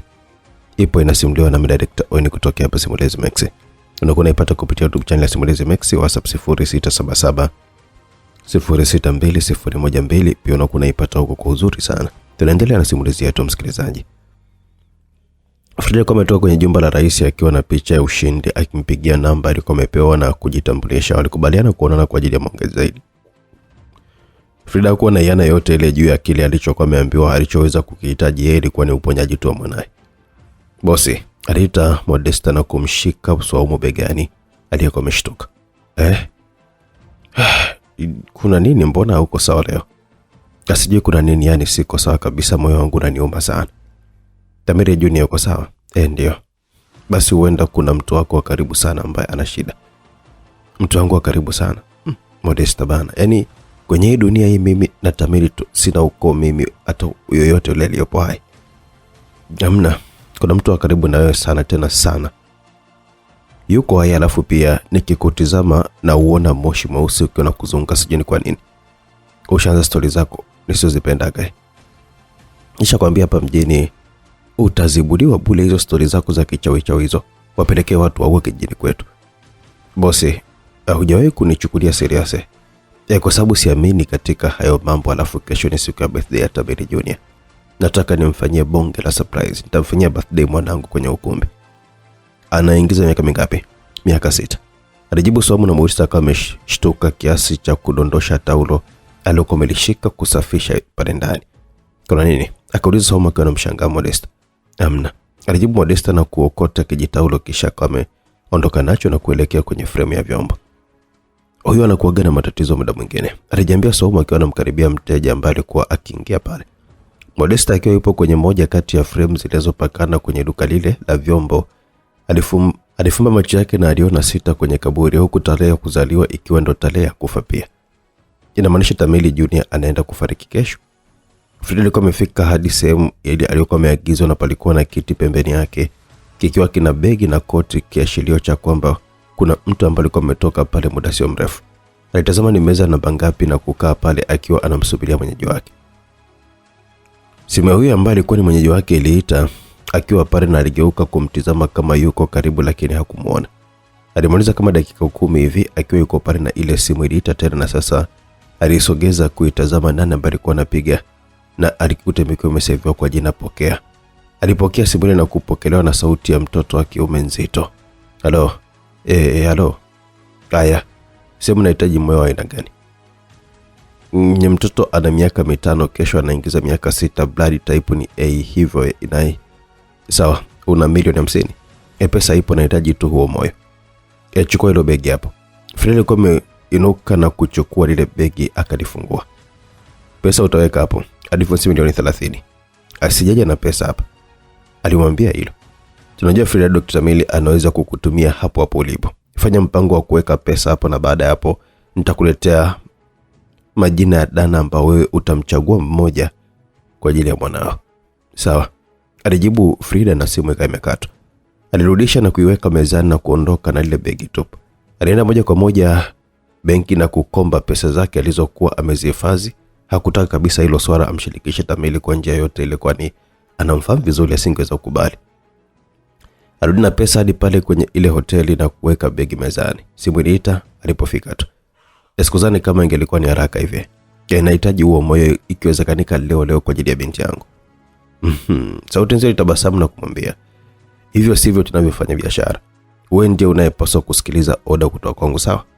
Lakini nimeshakupatia pesa zako zote milioni 50. Nahitaji huo moyo kwa sababu kuanzia sasa hivi ni wa kwangu. Alijibu Frida akiwa anasisitiza. Good girl. Hanenda basi uwai kisha urudi, hilo begi la pesa liache hapo hapo. Frida alikuwa ameinuka na akaenda uani na huko alijimwagia maji usoni na kujitazama kwenye kioo. Nitafanya chochote kile kwa ajili ya kuokoa maisha ya Tamila, yeye pekee ndio kete yangu ya utajiri. Alijisafisha vizuri na sasa alikuwa ameweza kurudi mezani tena kwa mara nyingine. Hakukuta lile begi isipokuwa alikuta jarida pale mezani. Simu iliita na alipokea. Halo, utaenda kwenye gari lako na ukatizame hilo jarida kisha utalipa majibu, na hii simu kuanzia sasa hivi ni yako, kwa hiyo usikae mbali nayo. Sawa, alijibu Frida na kutoka akiwa anaelekea nje kwenye gari lake. Halo, nimefika. Utatizama hilo jarida kisha utaniambia ni mtoto namba ngapi unataka mwanao awe na moyo wake. Jarida hilo lina jina la mtoto, mahali anapoishi na vitu anavyopenda pia. Sawa. Ukishafanya maamuzi anipigia. Frida alikuwa amekata simu na moja kwa moja kaanza kupekua lile jarida kwa haraka. Ndani palikuwa na picha za watoto 5, 4 wakiwa ni wa kike na mmoja akiwa wa kiume. Alianza kusoma jina la mtoto wa kwanza na kutizama anapendelea nini. Hapana. Alifungua na mtoto wa pili na jibu lilikuwa ni hapana vile vile. Alifungua na mtoto wa 3 na huyu alikuwa anaitwa Beatrice Beni. Alikuwa ni mtoto mwenye kipaji cha kuimba na kupenda nyimbo za ala na muziki kutoka moyoni mwake kabisa. Alimtazama na kufungua picha namba 4. Hapana, ana sura mbaya, sitaki hata kusoma taarifa zake. Mimi. Alifungua picha ya mwisho na ilikuwa ni ya Tamili Junior. Tamili akiwa na tabasamu pana usoni mwake huku akiwa ameshikilia kikombe cha ushindi baada tu ya kushinda mbio zake.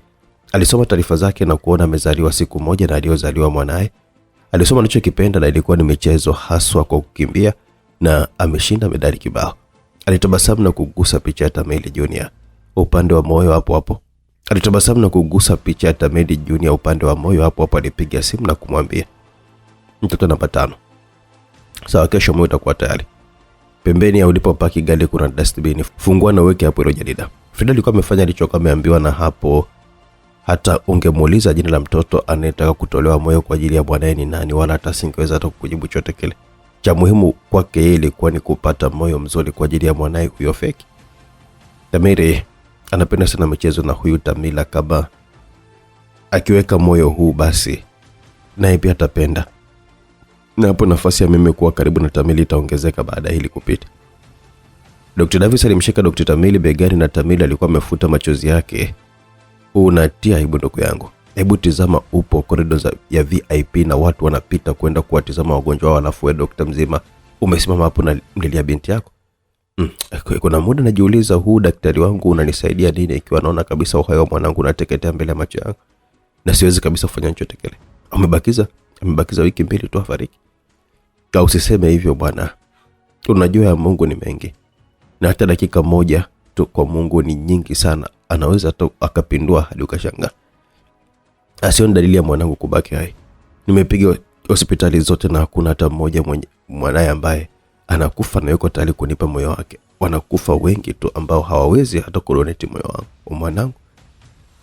Tuzidi tu kutafuta Tamili, usikate tamaa. Mimi natafuta, wewe unatafuta, Frida natafuta. Mungu hawezi kuacha kusikia kilio cha yeyote kati yetu. Hebu kuwa na imani naye. Sina.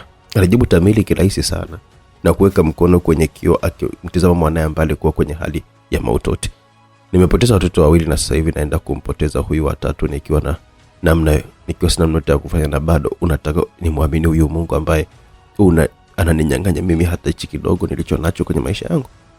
Davis aliita Madam Khadija kwa sauti. Nimepata kitu kuhusu Swaumu. Wote waligeuka na kumtazama Madam Khadija. Umekumbuka chochote kile? Aliuliza Davis. Hapana, nilienda kwenye ile nyumba aliyokuwa akiishi na bibi yake, ameiuza miaka 2 nyuma na hizi namba zake. Alitoa namba za Swaumu na kumpatia Tamili. Tamili alichukua kile karatasi na kuziandika namba akiwa anazipiga na jibu lilikuwa ni namba haipatikani. Alipiga mara ya pili na mara ya tatu jibu lilikuwa ni lile lile. Umekopi namba kwa usahihi? Aliuliza Davis.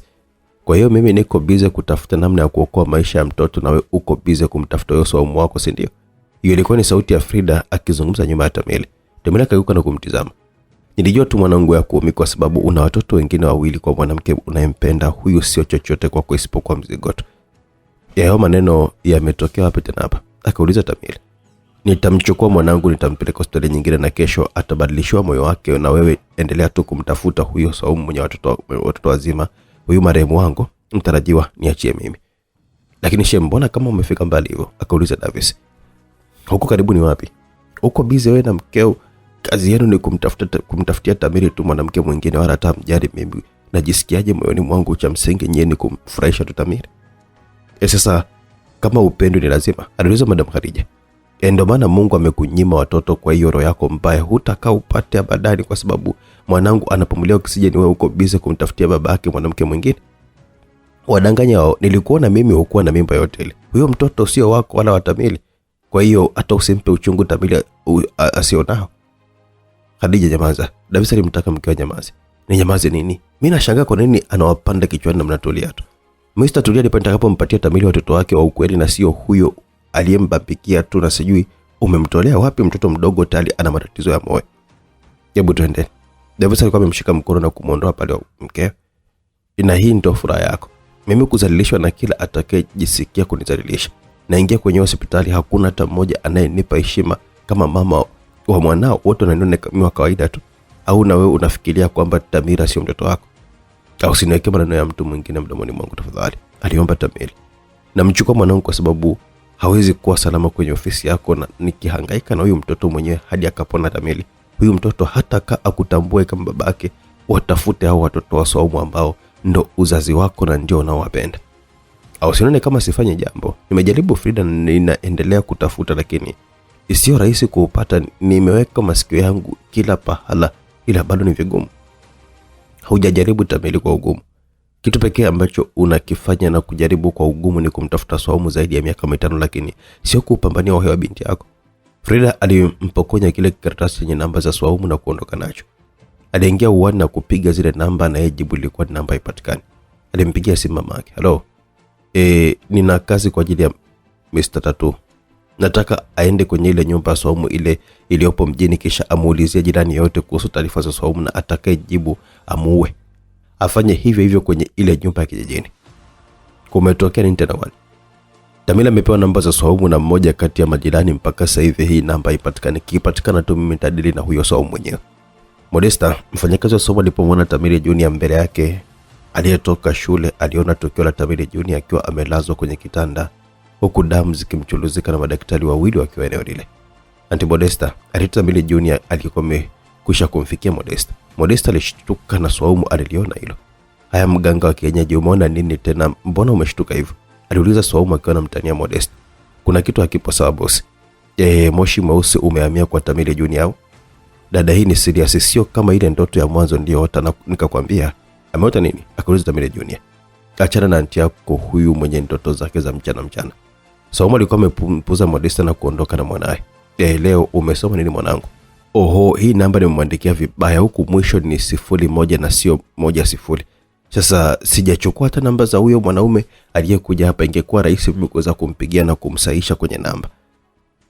Alikuwa amejiambia mwanamama ambaye ndio alikuwa ameuziwa nyumba ile na Swaumu na alikuwa ndani yeye na watoto wake wawili. Karibuni. Aliwakaribisha majambazi ambao ndani ya dakika 10 tu walichukua uhai wake na watoto wote wawili, kisha baada ya kutoka wakafungulia gesi na kuchoma hiyo nyumba moto ikiwa ni kufuta ushahidi. Sasa unampeleka wapi mtoto? Aliulizwa Tamile. Hospitali nyingine ili uwe na muda wa kumtafuta Swaumu. Ila hilo tumeshalingana tukamaliza Florida. Mwanangu atafanyiwa kesho upandikizaji wa moyo, kwa kama una muda uje. Ukiwa hauna, endelea na utafutaji wako. Umepata moyo kwa ajili ya Tamila, umeupatia wapi? Kuna haja gani ya kukuambia ikiwa haujishughulishi na lolote lile? Andaa pesa kwa ajili ya upandikizaji. Na vipi kuhusu moyo, umeupatia wapi? Tamile, nimepata moyo wa mama mwenye huyo mtoto mwenye matatizo ya dead brain. Ametaka milioni 50 nimempatia kutoka kwenye akaunti yangu kwa sababu najua ungesema huna hela ili mwanangu afariki tu. Naweza kuonana na mama huyo mtoto? Kwamba naongea uongo mimi au? Akauliza Frida. Hapana, nataka kumshukuru kwa hichi. Basi nishukuru mimi tu inatosha. Alijibu Frida alikuwa anataka kupanda gari aina ya ambulance ambaye mwanae yuko ndani. Dr. Gana ambaye anaenda kumpandikiza moyo binti yangu. Utaacha kuuliza hayo maswali yako kwa muda gani? Hebu niache mimi bana. Tofauti na mimi na Dr. Davis, hakuna expert kwenye masuala hayo na naofia kama atashindwa kufanya hivyo na Tamila kafariki. Ndio unachokiomba kila leo. Kwa hiyo usijali, ombi lako litakuwa limetimia na Tamila atakuwa ameondoka kwenye maisha yako pamoja na mimi. Natamani usichanganye mada mbili hapa ili tuelewane. Tunaongelea uhai wa mtoto hapa na Dr. Davis. Sikutaki wewe wala Dr. Davis. Kama mtaka kuja kushuhudia, mnakaribishwa. Alijibu Frida kumpatia kadi nyingine la hospitali na kuondoka zake. Bado najisikia vibaya mama. Alikuwa ameuliza Tamile Junior akiwa na aliyemkuta mama yake akiwa amekaa kibarazani nyakati za usiku. Vipi, mbona hujalala? Aliuliza Swaumu na kunyosha mikono yake akimbeba mwanae na kumpakata. Sipati tu usingizi, nikaenda chumbani kwako sijakukuta, ndo nikaa nimeanza kutafuta. Kuna pahali panauma? Akauliza Swaumu. Hamna, usingizi tu umekata wenyewe. Pole moya, hata mimi hivyo. Ila niko naangalia mwezi hapa. Swaumu alimuonyesha mwanae mwezi. Leo umejaa na unawaka sana ise. Ndio. Ukiwa hivyo wanauita furumoni. Hivi nilishawahi kukupigia hadithi ya mbwa mwitu na furumoni? Hapana, hujawahi. Alijibu Tamile Junior na kumkalia vizuri mama yake. Kwa nini nilikuwa nimesahau jamani hadithi nzuri kama hii miaka yote hiyo? Labda ilikuwa unihadithie siku ya birthday yangu. Na unavyopenda happy birthday sasa mwanangu. Ila alafu unajua mama yako leo anakufanyia birthday party kubwa. Yaani leo marafiki zako wote nimewaalika na nitakupa zawadi moja kubwa na nzuri sana. Nitashukuru sana mama. Alijibu Tamile Junior na kumbusu mama yake. Haya, ni hadithi ya sasa. Ukufiria na Dr. Tamile ikiwa ni siku yenye wasiwasi wa kuwaza kama jambo la uhai wa mtoto wao Tamila lile ataweza kuokolewa tena. Birthday party ya Tamile Junior ilianza kuanzia asubuhi pakiwa pana michezo ya kutosha nyumbani kwa watoto wakifurahia pamoja na wazazi wao. Ila nje ya nyumba ya Swaumu kulikuwa na gari jeusi aina ya Noah ikitizama kila kinachoendelea kwa makini. Modesta naye alikuwa katikati ya ile party ya Tamile Junior akiwa anamchunga kweli kuhakikisha usalama wake, akiwa na hisia ya kifo cha Tamile Junior kutokea siku hii ya kuzaliwa kwake. Swaumu alimwambia hilo. Modesta alishtuka baada ya kusemeshwa na alijitabasamia tu kwa macho yake yakiwa kwa Tamile Junior. Siku nzima leo namtazama tu mwanangu. Vipi akiwa mkubwa nikuozeshe naye maana handsome kama babake? Hapana, nilikwambia kuna kitu cha hatari leo kwa ajili ya Tamile Junior lakini hujanielewa mimi. Sasa nitamchunga mwenyewe leo hadi siku ishi. Haya auntie, mchunge. Alijibu Swaumu kwa kucheka na kumsikitikia tu, kisha akaondoka na kumwacha akiwa amesimama pale Modesta ambaye macho yake hayakubanduka kwa Tamile Junior. Sijui hata kufa Jerry anaweza kuizuia ajali yenyewe kama nitakuwa karibu naye. Aliongeza hatua zake na kumsogelea Tamili Junior ambaye alikuwa akiogelea kwenye swimming pool na wenzake. Huyo ana nini leo? Saumu alikuwa ameulizwa na mmoja kati ya watu anaofahamiana naye.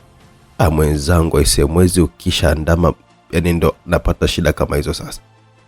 Jana namtizama mwanao vibaya mno. Au ndo ushapata mahali mapema yote hii? Na vile mwanangu wa kiume yajipigie tu kama babake tu asiyekuwa na adabu. Hivi babake ni nani? Aliulizwa Saumu ambaye sura yake ilibadilika kabisa baada tu ya kuulizwa hilo swali. Samani. Ajishtukia na Saumu alikuwa ametabasamu kimbea kisha kama ameondoka kimwacha. Alienda hadi chumbani kwake na kutoa picha ya Tamili iliyokuwa mithili ya passport size na kuitazama. Tamili Junior aliingia ndani na alificha. Mbona umeingia ndani? Auntie Modesta akasema nitoke kwenye maji nisikae sana muda mrefu. Hebu kachukue taulo uje ukae hapa. Tamili Junior alikuwa amechukua taulo kisha kama amejifunga ili kuzuia maji kuzidi kudondoka pale ndani. Saumu alimtizama mwanae na alitoa picha ya Dr. Tamili iliyokuwa nyuma yake na kumpatia mwanae. Huyu nani? Aliuliza Tamili Junior na Saumu alitabasamu. Babangu, alimuuliza mama yake kwa shauku kubwa sana. Ndio. Ni mzuri kama mimi. Kesho nitakupeleka kwa babako. Mama, unasema kweli? Ndio, anaitwa Tamili. Yeye ni daktari. Dr. Tamili? Akauliza Tamili Junior. Ndio. Mama, univalishe ile suti yangu nzuri nikienda sawa? Una uhakika unataka nikuvalishe? Shit, hapo si ni pasia nitavaa mwenyewe. Sitaki kuchunguliwa mimi na mwanamke mimi. Sawa sasa kabadilisha hizo nguo na usiogelee tena inatosha sasa. Vipi ulienda wapi? Dr. Davis alikuwa amemuuliza Dr. Tamili. Alishapumzika akawa amekaa kwenye kiti kisha akasema, ile nyumba Saumu imewaka moto. Nyumba gani? Akauliza Davis akiwa anakaa vizuri. Hiyo aliyoiuza. Nilienda pale ili nikutane na aliyenipatia namba mkeo lakini nimekuta majivu tu. Alafu kuna vitu ujue si vielewelewi. Sio wetu, yani kuna namna nahisi kama vile haya yanayotokea sio ajali tena, kuna mtu ambaye kayapanga makusudi tu. Dr. Tamili alikuwa ameelezea wasiwasi wake kwa Dr. Davis. Na hizo namba ulizofuatilia, jina sio lake na ilitumika mara ya mwisho ni mwaka jana. Hadija alikuwa amekopi namba vibaya, walikuwa wameandikiwa namba vibaya. Nimemuomba nitafutie namba zinazofanana na hizi zenye jina la Saumu. Hiyo nayo ni akili. Wanangu leo siku yao ya kuzaliwa wawili sijui wako wapi. Na mmoja yuko kwenye chumba cha wagonjwa mahututi akipigania uhai wake. Lakini moyo umeshapatikana atawekewa leo wewe kwa na amani. Natamani wewe ndio ambaye usike na hiyo operation. Sio kutamani, nimeshamwambia Frida nitakuwa ndani na huyo dokta wake anayemwamini. Siwezi kuwa nje ya chumba cha operation mimi. Asante sana rafiki yangu. Umefikia wapi? Alipiga simu Frida akiwa anauliza. Kazi itafanyika usiku na wewe tayari kwa sababu moyo ukitolewa hautakiwi kupitisha muda mrefu kabla ya kuwekwa kwenye kifua cha mtu mwingine. Sawa, ndo saa ngapi sasa? 3:30 hivi. Alijibu Frida na alikuwa amekata simu yake. Saa ngapi? Amesema 3 usiku. Haya, ujiandae kikamilifu sasa. Kama ambavyo siku hazigandi basi muda nao haugandi vile vile. 3 usiku Saumu alikuwa ukumbini na mwanae wakikata keki kwa furaha kubwa sana na kulishana bila kujua ndani ya ukumbi huo alikuwa binadamu mmoja akiuwinda moyo wa Tamili Junior. Mama, naenda uani. Tamili alikuwa amemwaga mama yake na kutoka pale katikati ya shela akielekea uani. Alipishana na mwindaji wa moyo wake na alikuwa ameanza kumfuata nyuma taratibu tu. Tamili Junior alizama chooni na alifuatwa. Bwana yule alichomoa sindano akaivuta dawa na kuisha chupa chake akiwa anamsubiria Tamili Junior atoke huko chooni alipokuwa ameingia. Mlango ulifunguliwa na Tamili Junior akawa ametoka kienda kunawa mikono yake na bwana yule alianza kumsogelea na sindano ile. Ghafla tu mlango ulifunguliwa haraka sana. Tamili alikuwa ni monster ambaye yeye alichukulia serious swala la ndoto na maono aliyokuwa ameona. Auntie Modesta, twende. Tamili Junior alitabasamu na kumfuata Modesta ambaye alimwomba radhi mwanaume yule bila kutambua huyo ndio mwindaji wa moyo wa Tamili Junior. Na kwa ndani ya hospitali Tamili alikuwa akizungumza na binti yake Tamila cha mwisho kabla hajaingizwa kwenye chumba cha operation. Baba mkubwa wako Davis atahakikisha unatoka salama na ukiwa umepona kabisa, hautasikia maumivu sehemu yote tena baada ya leo. Tamila alitikisa kichwa chake. Happy birthday mwanangu. Uende ukaanze maisha mapya yenye nguvu, furaha na amani tele. Tamila alikuwa amemuonyesha mwanae cheni 3. Hii ni kwa ajili yako na ndugu zako wawili. Na kuahidi ya kwamba baada ya wewe tu kupona basi zawadi ya birthday yako ni kukutana ndugu zako na mtavalishana hizo cheni. Tamila alitikisa kichwa chake kwa furaha kisha akamuuliza kwa sauti hafifu, na kaka atanipenda mimi si ndio? Atakupenda hata zaidi ya mimi ninavyokupenda binti yangu. Ukiwapata tutaishi pamoja na mama yao si ndio? Ndio, nakuahidi hilo, alijibu Dr. Tamila na kumbusu mwanae. Nataka uingie na utoke ukiwa salama. Ujue kabisa mimi na ndugu zako tunakusubiria wewe ili tusherehekee birthday yako pamoja. Tamila alikuwa ametikisa kichwa chake. Nitatoka nikiwa mzima baba, kwa ajili yako na ndugu zangu. Dr. Tamila alikuwa amejikuta machozi akiwa anamtoka na alimbusu mwanae. Saa 4 ilitimu na Saumu alikuwa anataka kwenda nyumbani na mwanae. Boss, tunaenda wote, nisubirie. Hatimaye leo Tamila Junior umepata bodyguard wa kujitolea. Haya, twende mtabili wetu. Modesta akiwa anataka kuwafuata simu yake ile. Halo. Nini? Mtoto mama Tariq amefariki? Sawa, nakuja. Mtoto gani amefariki? Anaitwa Tariq na yeye leo ilikuwa ni birthday yake. Haya, unaona? Umemlinda mtoto ambaye hata usiki. Hebu nenda nyumbani kwanza ukahani huo msiba, ngoja sisi twende. Saumu alimshika mwanae mkono naye Modesta aliita taxi kisha kameondoka zake. Tamila mama yake alikuwa amepanda ndani ya gari na simu ilipigwa. Wanakuja huko. Ndio tunamuingiza ndani ya chumba cha operation. Moyo uko wapi? Aliuliza Frida. Wanauleta hao, daktari wamesema njiani kuna jamu ila wanakuja. Hebu namba zao niwasiliane nao. Aliomba namba Dr. Tamila. Nimesema wanakuja. Alikaa sauti Frida kisha akamepiga simu yake. Ni kitu gani hichi mlisema saa 3 sasa hivi saa 4:30, yani saa 5 kasoro na hakuna chochote kile? Kuna jambo lilitokea, wewe endelea tu kusubiri, moyo unakuja. Simu ilikatwa na Frida alihisi kama vile anataka kupiga kelele. Vipi? Aliuliza na mama yake. Amesema kuna kitu kilitokea hivi, nisubiri. Ila muda ulikuwa ni saa 3 sasa hivi ni saa 5 kasoro. Uwezi kuwasubirisha mtu madaktari kwenye chumba cha operation. Mama, sio uzembe wangu. Wamesema nisubirie. Unataka nini mimi nifanye? Labda ni saa 5 sasa hivi naenda na unasema sio uzembe wako. Ukute umesharushwa huko na milioni 50 umetoa. Haiwezekani, alijibu Frida. Hizo namba nimepewa na rais wa nchi hii hapa. Hawatasubutu kabisa kufanya hivyo. Umesemaje? Rais? Saumu alikuwa anarudi nyumbani na mwanae wakiwa wanapiga story 2-3 ndani ya gari lao Tamila Junior akiuliza maswali kibao kuhusu baba yake, na ghafla tu gari lilikuwa limepata ajali kwa kupita juu ya misumari kibao iliyokuwa imewekwa barabarani na kwenda kugonga mtu wa pembeni. Wote walizimia kutokana na mshtuko wa ajali ile, na hapo waliosababisha vile walikuwa wako pembeni tu ya gari lao, tena wakiwa vijana wawili.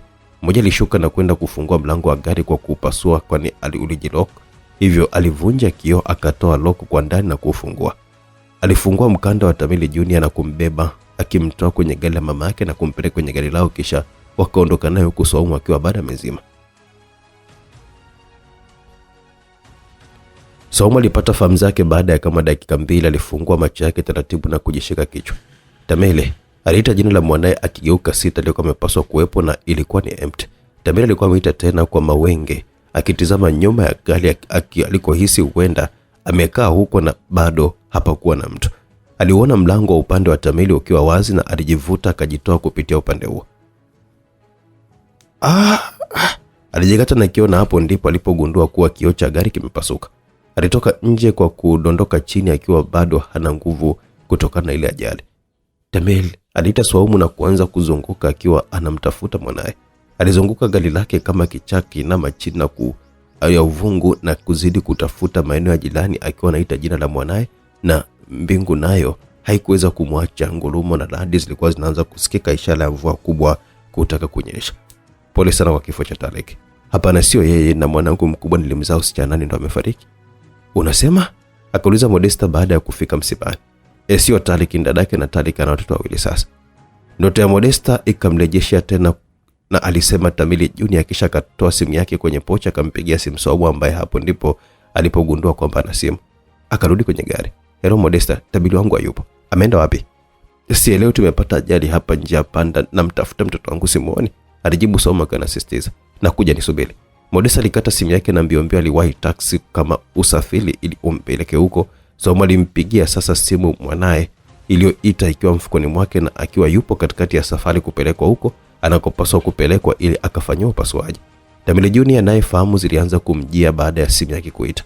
Simu ilitolewa na kutizama nani alikuwa anapiga. Alikuwa ni mama yake na alicheka tu jambazi yule na kuitupa simu nje. Saumu huku alikata simu na kupiga tena.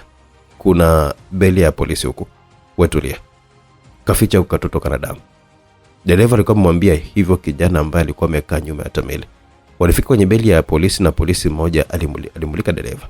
Kwa nini umeelewa? Hili lilikuwa ni swali la kwanza baada tu ya kukutana na harufu ya pombe kutoka kwake. Asio sana afande, nilipiga tu moja. Nyingine ili nyimwagikia tu kwenye shati, unaweza atakurunusa. Leta leseni. Alifungua kwenye dashboard na kutoa leseni na silaha nayo ilijitokeza. Afande alikuwa ametoa silaha yake na kunyoshia huko akimtaka ashuke chini haraka sana. Walikuwa maskari wengine na wote silaha walikuwa wamezinyoshia kwenye ile gari. Alishuka taratibu bila hata kujua nyuma kuna mtu mwingine. Afande, hiyo kwa ajili ya kujilinda tu afande wangu, wala sina ubaya nao. Ana silaha kwenye gari, itoe. Askari mmoja alimwambia mwenzake, na alipofungua kwenda kuitoa ile silaha, alikumbana na kifo chake, alimenua risasi za kutosha. Wengine waligutuka huku nje, huku naye yule wa ndani akifungua mlango na kutoka nje ili kwenda kukabiliana nao. Wa nje naye alikuwa amegeuka na kumpora silaha askari ambaye alikuwa ameiweka kwenye kichwa chake. Alimwahi yule ambaye alikuwa pembeni yake na sasa alibaki mmoja tu. Walimalizia wote kwa pamoja. Wananusaga hawa kama mbwa yani. Wenzetu walifungua mlango wa gari na Tamili hakuwepo tena. Kale katoto akapo. Nini? Ghafla akawa amesikia kishindo cha Tamili kudondoka upande wa pili wa vichakani na sasa walikuwa wameanzana naye. Na Tamili Junior alikuwa akikimbia mbio kuokoa uhai wake. Uko wapi huyo moyo mtoto? Tayari kifua kiko wazi anasubiria tu. Dr. Tamili alikuwa amemwambia Frida. Frida alitoa simu yake na kumpigia tena yule bwana huko akiwa anaondoka karibu na Tamili. Dr. Tamili alishika moyo wake baada ya kupata maumivu ya ghafla tu na Khadija akamwahi. Vipi? Kuna namna siko sawa leo. Moyo wangu una mashaka sana, ni kama kitu cha hatari kinataka kutokea. Itakuwa ni watoto wa Saumu, alisema Madam Khadija, na Dr. Tamili akamtazama akiwa na mshangao kwa sababu anajua kabisa Tamira ni mwanae na yuko ndani ya chumba cha operation, kifua chake kikiwa wazi kikisubiria moyo mpya ila huo wenye maradhi utolewe, ila yeye anaongelea swala la watoto wengine. Limesha isha lisa na sasa hivi ni 5:10. Huo moyo uko wapi? Utaongeza milioni 50 nyingine kwa sababu huyo mwenye moyo amekimbia na hapa tupo kumtafuta. Amekimbia? Embo usiniambie upumbavu mimi. Mtoto wa miaka 6 anakushindaje nguvu ya mtu mzima? Aliuliza kwa sauti ya ukali na simu ilikatwa. Halo? Kuna kitu, mbona unafoka hospitali? Alikuja mama yake alimuuliza swali hilo huku akiwa anatazama kulia na kushoto kama mazingira yako salama kwa ajili ya hilo kuzungumzia. Wanataka pesa zaidi. Nini? Milioni 50 nyingine. Nilisema mimi hawa mbwa ni matapeli. Hapana, wamesema yule mtoto amewakimbia hivyo, wanamtafuta tena, kwa hiyo budget ya pesa itaongezeka. Frida alimrudia Tamili. Imekwaje? Wanataka pesa ili watupe moyo. Shingapi? Milioni 50. Milioni 50 tena? Akaoje Dr. Tamili. Hapa nipe account yao. Hapana, nipe nitume hizo pesa naenda mwenyewe. Tamili alivuta simu yake na kufanya muamala. Nakuja hapa na moyo wa mwanangu. Frida aliona sasa alivalia njuga hilo swala ya mwenyewe. Ukunako katikati ya pori, Tamili Junior alikuwa kichanja mbuga bala, na vile alikuwa mwana marathoni. Haisee, basi ilikuwa ni kimbembe kwa waliokuwa wanataka kumkamata. Hatimaye aliona jumba moja lililokuwa ndani ya msitu mdogo na akaingia hapo kwa akili za kitoto zikimwambia hapo atakuwa salama. Ukunako nyuma Saumu alikuwa ameomba lifti, na gari liliposimama alishuka mwanamama mmoja hivi. Nitatumia gari lako, alimwambia hivyo mama yule huko akiwa anamnyoshia silaha na kumtaka ashuke. Piga simu polisi uambie hii ajali. Aliondoka na lile gari huku akiwa anafuata location ya simu ya mwanae. Milioni 50 ninazo, mko wapi? Akauliza. Waga haturuhusu mteja aje kwenye site yetu, wewe tulia tu na hizo hela moyo unapata sasa hivi. Alikata simu bosi au tajiri mwenyewe anayefanya hizo kazi na vijana wake wawili, lakini kwa leo alikuwa na kijana wake mdogo aliyekuwa anaitwa Doto, huku Kulu ambaye ni kaka yake alishawasomesha Lamani, na yeye akatangulia kwenye hospitali yao ya kificho kwa ajili ya kuandaa mazingira ya kufanya kazi wakiwa na dokta wao mmoja ambaye ndo wanashirikiana kwenye mambo hayo pamoja na nesi, ambaye nesi huyo bwana ni yule nesi Amina aliyemuuza Tamila kwa Frida pindi tu alipozaliwa na mama yake. Bosi alikata simu na kutabasamu baada ya kukiona kiatu cha Tamili Junior, kwani na wao walikuwa wameshafika ndani ya kile kijinyumba au kijibanda kilichopo msituni. Alitoa silaha yake na Tamili Junior alipochungulia alimuona akiwa anajipapasa kwa nyuma. Alitoka tena mbio na kutoka dirishani mzima na kudondoka chini huko akiumia goti lake. Aliinuka akitaka kukimbia na mlio wa risasi ndo ulikuwa umesikika, na mlio huo ulisikika hadi kwa Saumu aliyekuwa amekwisha fika sehemu ambayo polisi walikuwa wamewada dakika zilizopita tu. Mwanangu, Saumu alisema hivyo na kutoka mbio mbio kuelekea kule risasi ilipokuwa imelindima na kuanza kuita kwa nguvu, Tamir! Tamir! Aliita, machozi akiwa anamtoka, damu zikiwa zimetapakaa usoni mwake, akiwa hana viatu tena miguuni mwake, lakini hakuona miba, hakujali wala kutakataka yoyote ya hatari ndani ya ule msitu. Huko nako bwana Tamir aliugulia maumivu ya kupigwa risasi ya mguu. Mpumbavu wewe. Doto alikuwa amemuwasha teke la tumbo ili kumnyamazisha asipige kelele kabisa, na hili lilifanikiwa kweli. Tamir Junior alibaki akiugulia maumivu tu. Doto akabeba taksi kibega na kuenda mbele, kwani sehemu ya hospitali yao ya kificho haikuwa mbali sana na kamsitu kale, na katambua vizuri sana. Dr. Mile alipata maumivu makali sana na moyo wake, jasho jingi lilikuwa linamtoka, mwili wake ulikuwa unatetemeka. Davis alitoka kwenye chumba cha operation walipokuwa wakisubiria moyo, na sasa alimwahi Tamili ambaye hali yake ilionekanika kuwa mbaya zaidi. Something's wrong, Davis alisema hapo kwa tabu, kwani hata upumuaji wake ulikuwa umeanza kukata. Leta kifaa cha kushtulia mapigo ya moyo. Mapigo ya moyo ya Dr. Tamili alikuwa ameanza kusikika kwa tabu, ni kama vile mtu ambaye alikuwa akitaka kukata roho, na hili ilikuwa ni kwa sababu ya Tamili Junior, mwanae ambaye alikuwa ameshawekwa juu ya kitanda kwa ajili ya operation, huku macho yake yakiwa wazi anatizama kitu gani ambacho anafanywa na binadamu wale mafedhuli. Askari walimwamlisha Swaumu ambaye alikutwa kwenye kijumba kile cha majambazi ambacho dakika 10 tu zilizopita mwanae alikuwa pale. Namtafuta mwanangu. Tupa silaha yako chini, weka mikono kwenye kichwa chako, tii sheria bila shuruti. Swaumu alifanya hivyo, machozi yakimtoka, naye Dr. Tamili mapigo yake ya moyo yalianza kushtuliwa huku machozi yakimdondoka, na ilikuwa ni hivyo hivyo kwa wanae wote wawili.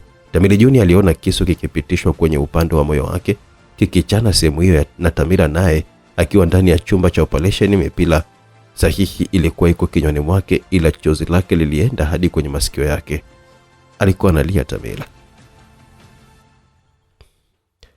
Tamili! Swaumu mazidi kuita jina la mwanae akiwa chini ya ulinzi wa polisi waliokuwa kimtoa kule porini. Namtaka mwanangu jamani, Tamili! Alizidi kupiga kelele na alitolewa hadi nje barabarani. Ndio huyo hapa. Mtu aliyekuwa amenyang'anywa gari lake na Swaumu pindi alipokuwa amemuona tu aliweza kumtambua. Una uhakika? Ndio gari langu ili hapa, na amesema kwamba nipige simu polisi. Namtaka mwanangu, amemchukua Tamili wangu. Hebu tulia basi ili tuelewane. SP Saidi aliita askari mmoja na kuja na taarifa muhimu. Kamera zote za kwenye magari zimeng'olewa, hiyo hatuwezi kuona chochote kile, ila tumeokota hii hapa saa ya mtoto. Ni ya mwanangu. Swaumu alisema hivyo akitaka kujitoa, ila bado alibanwa na polisi. Mfungulieni pingu. Swaumu alifunguliwa na alilukia ile saa. Kitu gani kimemtokea hapa? Nilikuwa na mwanangu tunarudi nyumbani tukapata ajali, nimekuja kuzinduka mtoto wangu hayupo, nimefuata GPS ya simu yake imeleta na kukuta na maskali wakiwa wameuawa. Vipi kuhusu mwanangu? SP Saidi alitoa askari mmoja kwenye radio call. Umepata nini? Kuna damu huko msituni pamoja na kiatu kimoja cha mtoto. Mtoto wangu. Swaumu hakutaka hata akuambia chochote, kila karudi kule alikotoka mbio, na wakati huo nao Modesta alikuwa ameshafika na aliunga tela kukimbilia kule. Huko nako ndani ya chumba cha operation ile haramu, moyo wa Tamili Junior ulitolewa na kuwekwa kwenye kiboksi maalum, huku macho yake yakiwa wazi kana kwamba anatizama moyo wake unavyowekwa kwenye kile kichombo kile, ila mkononi mwake alikuwa ameshikilia kitu ambacho hakuna yote ambaye alikuwa ameweza kukiona tangu anaanza hadi alipomaliza ufedhuli wao. Simulita na Doto alikuwa ameipokea. Isha kuwa nongwa sepeni hapo. Askari kibao wako msituni. Kulwa aliwapa taarifa hiyo, na Doto alimwambia bosi wake, mimi nasepa na moyo, weka utupe huu mwili dokta. Mimi nasepa na moyo, weka utupe huu mwili dokta, na nesi msepe pia, hakikisheni kwamba hamkamatwi. Bosi Degwa alibeba kiboksi chenye moyo na kuondoka zake, huko akimpigia simu Frida. Pesa yangu iko tayari, nakuja hapo. Dokta naye alikuwa amechukua mwili wa Tamili Junior akiuweka kwenye kifuko cha kuhifadhia maiti, huku nesi na dokta wakibeba vifaa vyao vya muhimu, nao wakiondoka mbio. Walipofika nje waligawana magari na kila mtu alisepa na njia yake. Dr. Tamili akiwa ndani ya chumba cha uangalizi, huku mipira ya kumsaidia kupumua ikiwa mwilini mwake hadi kumsaidia kupitisha haja pia, kwani alikuwa kama amepata shock na alipouza ghafla tu. Hii imekuwa ajabu sana, alisema Dr. Davis. Dr. Davis, moyo wa mwanangu unakuja, upo njiani.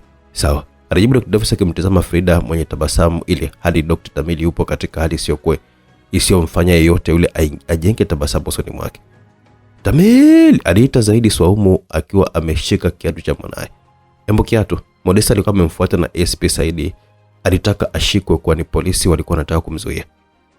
Alikishika kile kiatu na kufunga macho yake, na sasa alikuwa ameanza kutembea akiwa ameyafunga macho yake. Nifuateni, alisema hilo, na hao wasioweza kuamini uchawi ndo walikuwa wameshangaa mtu anawezaje kufumba macho na kutembea pasina kugonga mti wala kujikwaa kwenye kisiki. Modesta, unamwona Tamili wangu? Akauliza Swaumu, na SP Said alimshika mkono. Nyamaza. Basi wote walikuwa wanaenda kimya kimya, na kwa mbele kweli waliona kijumba kingine mfano wa kile walichokuwa wameweza kukificha kukiacha nyuma, kikiwa na kiko chini zaidi na mithili ya msitu mwingine ndani ya msitu. Kwa nini? Hapo miti ilikuwa ni mingi sana, mithili ya kama ilikuwa imepandwa ili kuwatishia watu wa kule. Huenda kukao kuna majoka au wanyama hatari zaidi kutokana na wingi wa miti ile. Tunaomba kikosi zaidi. Alitoa amri ya SP Said na vikosi vilianza kuandaliwa kwa haraka ili vifike. Swaumu alikuwa ameingia ndani akiwa anaita jina la mwanae, na hatua zake zilisita baada ya kukutana na kitanda kikiwa kimejaa damu na kiatu kingine cha mwanae kikiwa chini ya kitanda kile. Tamili aliita akiwa anakimbia, na hapo kwa dalili ya kuona Tamili bali damu zake tu. Modesta alifumbua macho yake, na hapo ndipo ilipokuwa mwisho wake kuinusa harufu ya Tamili. Kwa kutumia nguvu zake alidondoka chini na kuzimia. Zunguka eneo lote hili. Wakati wao wanazunguka lile eneo kukagua, huku mwili wa Tamili ulitupwa katikati ya kijiziwa kidogo kilichokuwa katikati ya mji anakoishi Swaumu na mji anakoishi Dr. Tamili. Frida yeye alikuwa kizunguka kulia na kushoto akiwa nje ya hospitali ile iliyokuwa pembezoni mwa mji anaoishi. Imeshapita nusu sana, umesema moyo tayari. Unajua ya kwamba tutampoteza mwanao ndani ya chumba cha operation? Aliulizwa na daktari wa hospitali ile. Hapo simu ya Frida italo. Sogea mbele. Frida alikuwa ameanza kusogea mbele akiwa na begi lenye pesa, kwani alishakwenda kuzitoa pesa zile. Simama, aliambiwa baada ya kufika eneo la parking, na alitoka bosi Degwa. Hapo alionana uso kwa uso na Frida. Akamkabidhi kibox chenye moyo na kupokea begi lake lenye pesa. Bosi Degwa alirudi kwenye gari lake na kuondoka, huku Frida naye akiwa ndani ya hospitali. Kwa nini umeuleta wewe? Aliuliza Dr. Davis alikuwa amemwona. Unamaanisha nini? Moyo huu hapa au unataka kusema nini tena? Davis alipokea na kuondoka akienda kwenye chumba cha operation.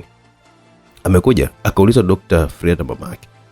Siku 5 zilipita pasipo Tamili kutoka katika hali ile, huku Tamila akiwa ameshaweza kutengamana, hali yake ikiwa sawa. Frida alikuwa anaona kabisa ameshajizolea ushindi. Hata Tamili akifa bado ana faida ya kuwa na Tamila kama mtoto wa Tamili. Bosi Degwa, kuna tatizo. Tatizo gani? Aliuliza Bosi Degwa. Mwili wa mtoto umepatikana. Alijibu tu, na Degwa alikuwa amefunga macho yake kwa hasira. Hivi wewe huwezi kufanya yako kwa umakini? Uliutupa wapi huo mwili? Alihoji kwa hasira. Hiyo sio tatizo kubwa, tatizo ni kile alichokuwa amekishika mtoto mkononi. Unasemaje wewe? Ameshika nini? Ni picha ya Dr. Tamili. What? Dr. Tamili? Huyu Tamili mwenye ukaribu na rais? Ndio. Wewe ni matako sana, unafanya kila unachokifanya hizo habari zisisambae mtandaoni. Alisema Bosi Degwa, na alipokata simu alipiga moja kwa moja kwa askari mmoja wa juu ambaye naye alikuwa ameshiriki kwenye hizo biashara. Vijana wamefanya makosa kidogo, na naona litaenda kuwa ni bomu kubwa sana kama halitazuiliwa mapema ile. Dr. Tamili alikuwa ameinuka ghafla, yani ni kama alikuwa amefufuka katika wafu, na hii ni baada tu ya mwili wa mwanae Tamili Junior kupatikana. Dr. Davis alitana simu moja aliyemwona na kumkimbilia, huku tayari walikuwa wameshamhamishia kwenye hospitali yake mwenyewe na kuwekwa VIP room. Dr. Davis alikuwa amefika na kumshangaa Tamili aliyeinuka kama vile hakuwa mtu aliyeparalyze kwa siku 5 mfululizo. Tamili alimuita akimtesti kama aliamka. Ndiye binti yangu. Tamira yuko sawa. Vipi, unajisikiaje? Watoto wa Swaumu umewapata? Bado. Vipi wewe, unajisikiaje? Unajua ulipata shock na kuparalyze kwa siku 5. Siku 5? Akauliza Dr. Tamili kwa mshangao. Wakati wa Swaumu alikuwa yuko chumba cha kuhifadhia maiti akiulilia mwili wa mwanae ambaye ulionekana kupasuliwa katika kifua chake. Kwa nini wamemfanyia hivi mwanangu? Mtoto wangu ndo kwanza na miaka 6 tu, ila binadamu wanamfanyia haya. Ni dhambi gani alizonazo malaika huyu hadi Mungu ruhusu litokee? SP Said alifunga chumba cha mochwali na kumgeukea dokta. Tofauti na moyo hakuna kingine chochote kilichotolewa? Hakuna kingine, alijibu dokta. Sawa, asante, alijibu SP Said na kuitazama picha ya Dr. Tamili passport size ambayo ilikuwa mkononi mwake. Sasa ana uhusiano gani na Dr. Tamili? Hapo simu yake iliita. Hello Livingstone. Mbona nimesikia umerudi rafiki yangu nchini hata kunipigia? SP Said na Livingstone alikuwa ni marafiki kindaki baada ya kukutana masomoni miaka 5 iliyopita nchini Kenya. SP Said katabasamu.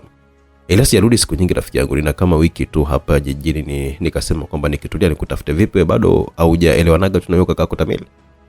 Tamili? Umeletaje habari zake kwenye magazeti yetu?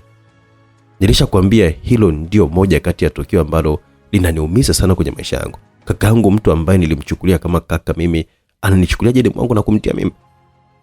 Hivi alikuwa anaitwa Soumwe? Ndio, na popote alipo alaaniwe yeye na kizazi chake. Usiseme hivyo rafiki yangu. Hayo sio maneno mazuri. Hivi tunaweza kuonana kwa siku ya kesho?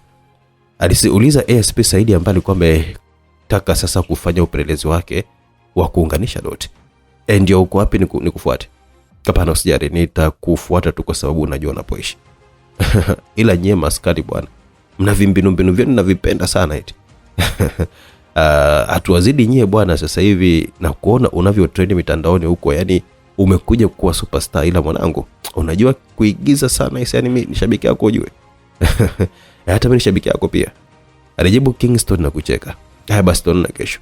Alikata simu SP Saidi na kutizama picha ya Dr. Tamili iliyokuwa kwenye kinailo cheupe kidogo, na hiyo ndio sababu pekee iliyofanya picha ile ibaki hai na isiingie maji. Alikuwa amepekua simu yake na kutizama picha ya Tamili Junior.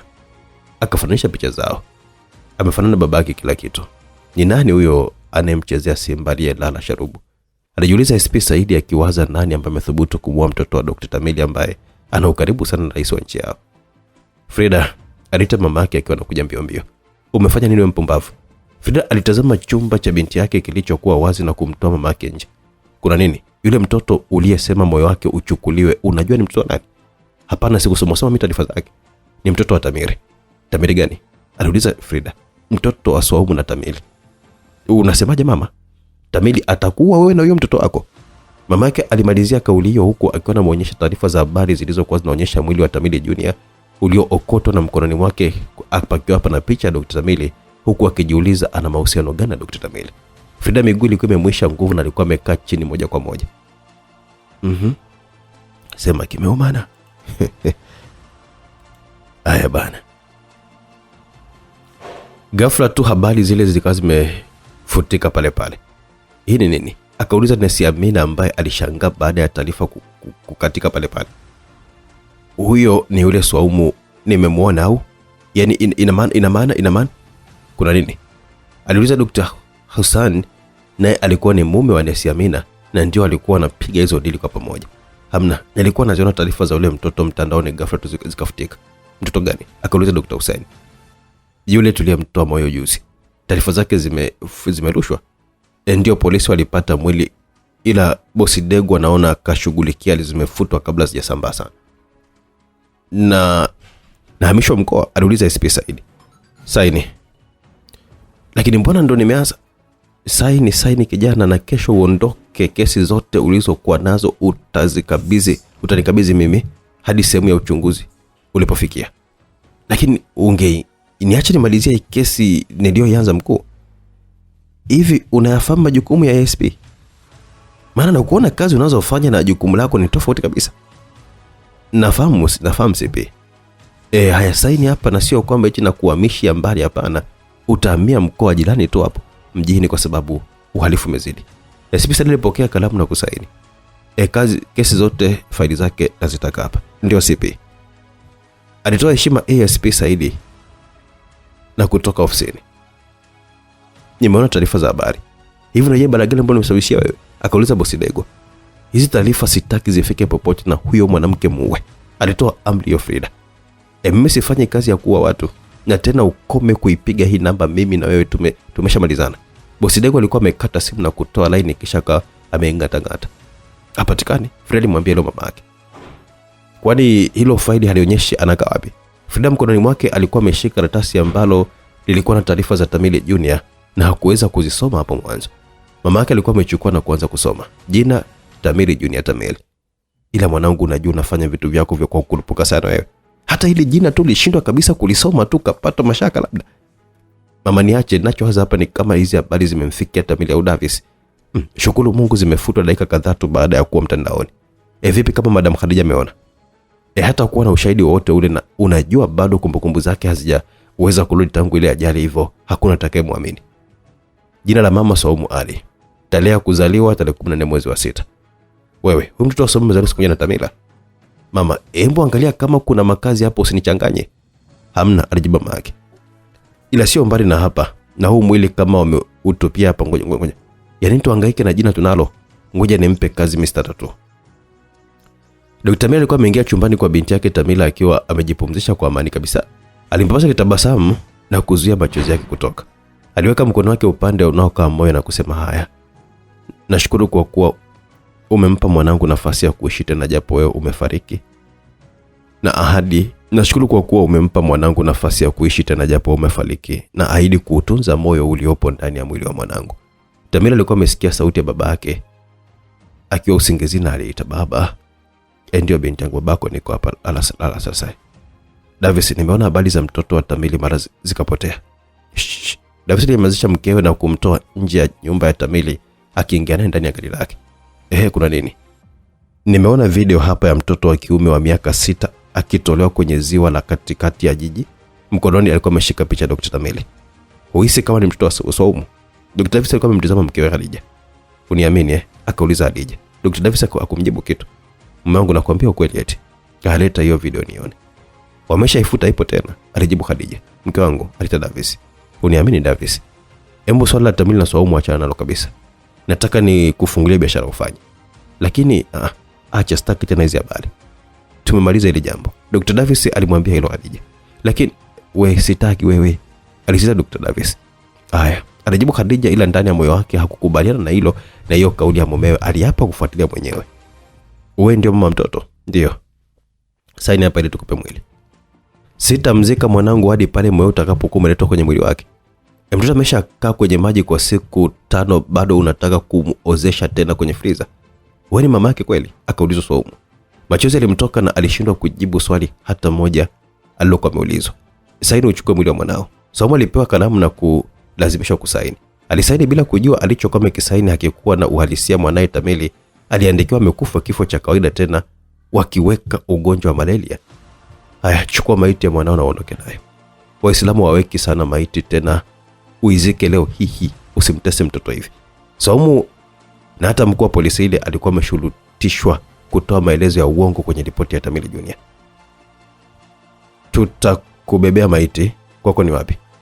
Modesta alikuwa ameingia na kukutana na purukushani zile. Kuna nini? Naenda kumzika Tamili wangu. Lakini umefanya haraka sana bosi. Kwani bosi ameshamaliza uchunguzi? Kila kitu ni tayari, alafu pia mkumbuke huyo mtoto alikuwa chini ya maji kwa siku 5 jamani. Embu kampumzisheni. Alisitiza daktari, na vijana wawili waliokuwa wamevalia nguo kama wahudumu wa ile hospitali wakabeba jeneza lenye mwili wa Tamili, na vijana hao hawakuwa wengine isipokuwa ni Kuro na Doto. Aliyekuwa dereva alikuwa ni Bosi Degwa, na wote walikuwa wamevalia maski ili wasifahamike walichokuwa nakifanya, na ni kuhakikisha kwamba wanaufuta ushahidi wa mwili wa Tamili na kwenda kuzika, na habari iwe imeishia hapo. Wakampeleka Swaumu hadi kaburi likiwa limeshachimbwa tayari. Kwa nini mmetuleta makaburini? Akauliza Modesta. Kila kitu kipo tayari, hata mashehe kwa ajili ya kumswalia wapo na majirani pia. Modesta alikuwa ametizama kwenye kioo, na kweli watu kadhaa ambao ni majirani walikuwepo. Mwili wake umeharibika vibaya sana, hatuwezi kuweka zaidi. Bosi Dego alikuwa amezungumza. Doto, fungua mlango hapo, muitoe hiyo maiti, tunapaswa kurudi hospitali. Doto alikuwa ameshuka pamoja na Kuro na kuitoa maiti. Swaumu aliifuata nyuma maiti ya mwanae, na taratibu za mazishi zikiendelea, huku mwanamke akiwa ni yeye na Modesta pekee karibu na kaburi, huku wanawake kadhaa wakiwa wako eneo la mbali na pale anapozikwa Tamili Junior. Dr. Tamili aliushika moyo wake uliokuwa ukipokea maumivu makali kweli kweli. Aliuliza tena Davis, moyo wangu unauma sana. Yaani kuna kitu hakipo sawa Davis. Ni kuhusu Swaumu au watoto wangu, kuna kitu kibaya kinawatokea. Hebu ngoja nikakuletea maji kwanza. Dr. Davis alikuwa ameenda kumletea maji ya kunywa Tamili ambaye alikuwa ameanywa na kuyatapika yote hapo hapo. Huko nako chumbani kwa Tamila alionekana akiwa anaweseka, kwani alikuwa ameanza kuota ndoto za mtu akiwa anakimbia katika poli, na mlio sasa uko unalindima, mara aliona kisu, mara akaona damu nyingi. Yale matukio yote ambayo yalikuwa yamempata Tamili Junior siku aliyokuwa ametolewa moyo, sasa yalianza kumwandama Tamila. Tamila alipiga kelele na kumfanya Davis ashtuke. Na kuja alimwambia Dr. Tamili ambaye hata kuinuka alishindwa, na upande wetu huu mwingine udongo sasa ulikuwa unazidi kufukia mwili wa Tamili, huku Kurwa, Bosi Degwa na Doto wakiwa pembezoni mwa makaburi wakiwa wanathibitisha kama msala wao umeisha. Msikilizaji, tuishie hapa katika sehemu ya 4, tuwe na mambo mengi katika sehemu ya 5 kama kawaida. Huyu ni Salum Rashid Ramadhani, ndo mtunzi wa simulizi yetu tamu ambayo naendelea kuifuatilia kwa karibu sana. Kumbuka YouTube channel ni Simulizi Maxi. Lakini WhatsApp ni 0677062012. Ukijapo sasa hivi unakuwa unaipata simulizi mpaka mwisho kabisa, sehemu ya 8 ndio inakuwa ni mwisho wa simulizi yetu. Mimi director Owen, na tukutane katika sehemu ya 5 kujua nini kiliendelea. Mpaka wakati ujao, bye bye.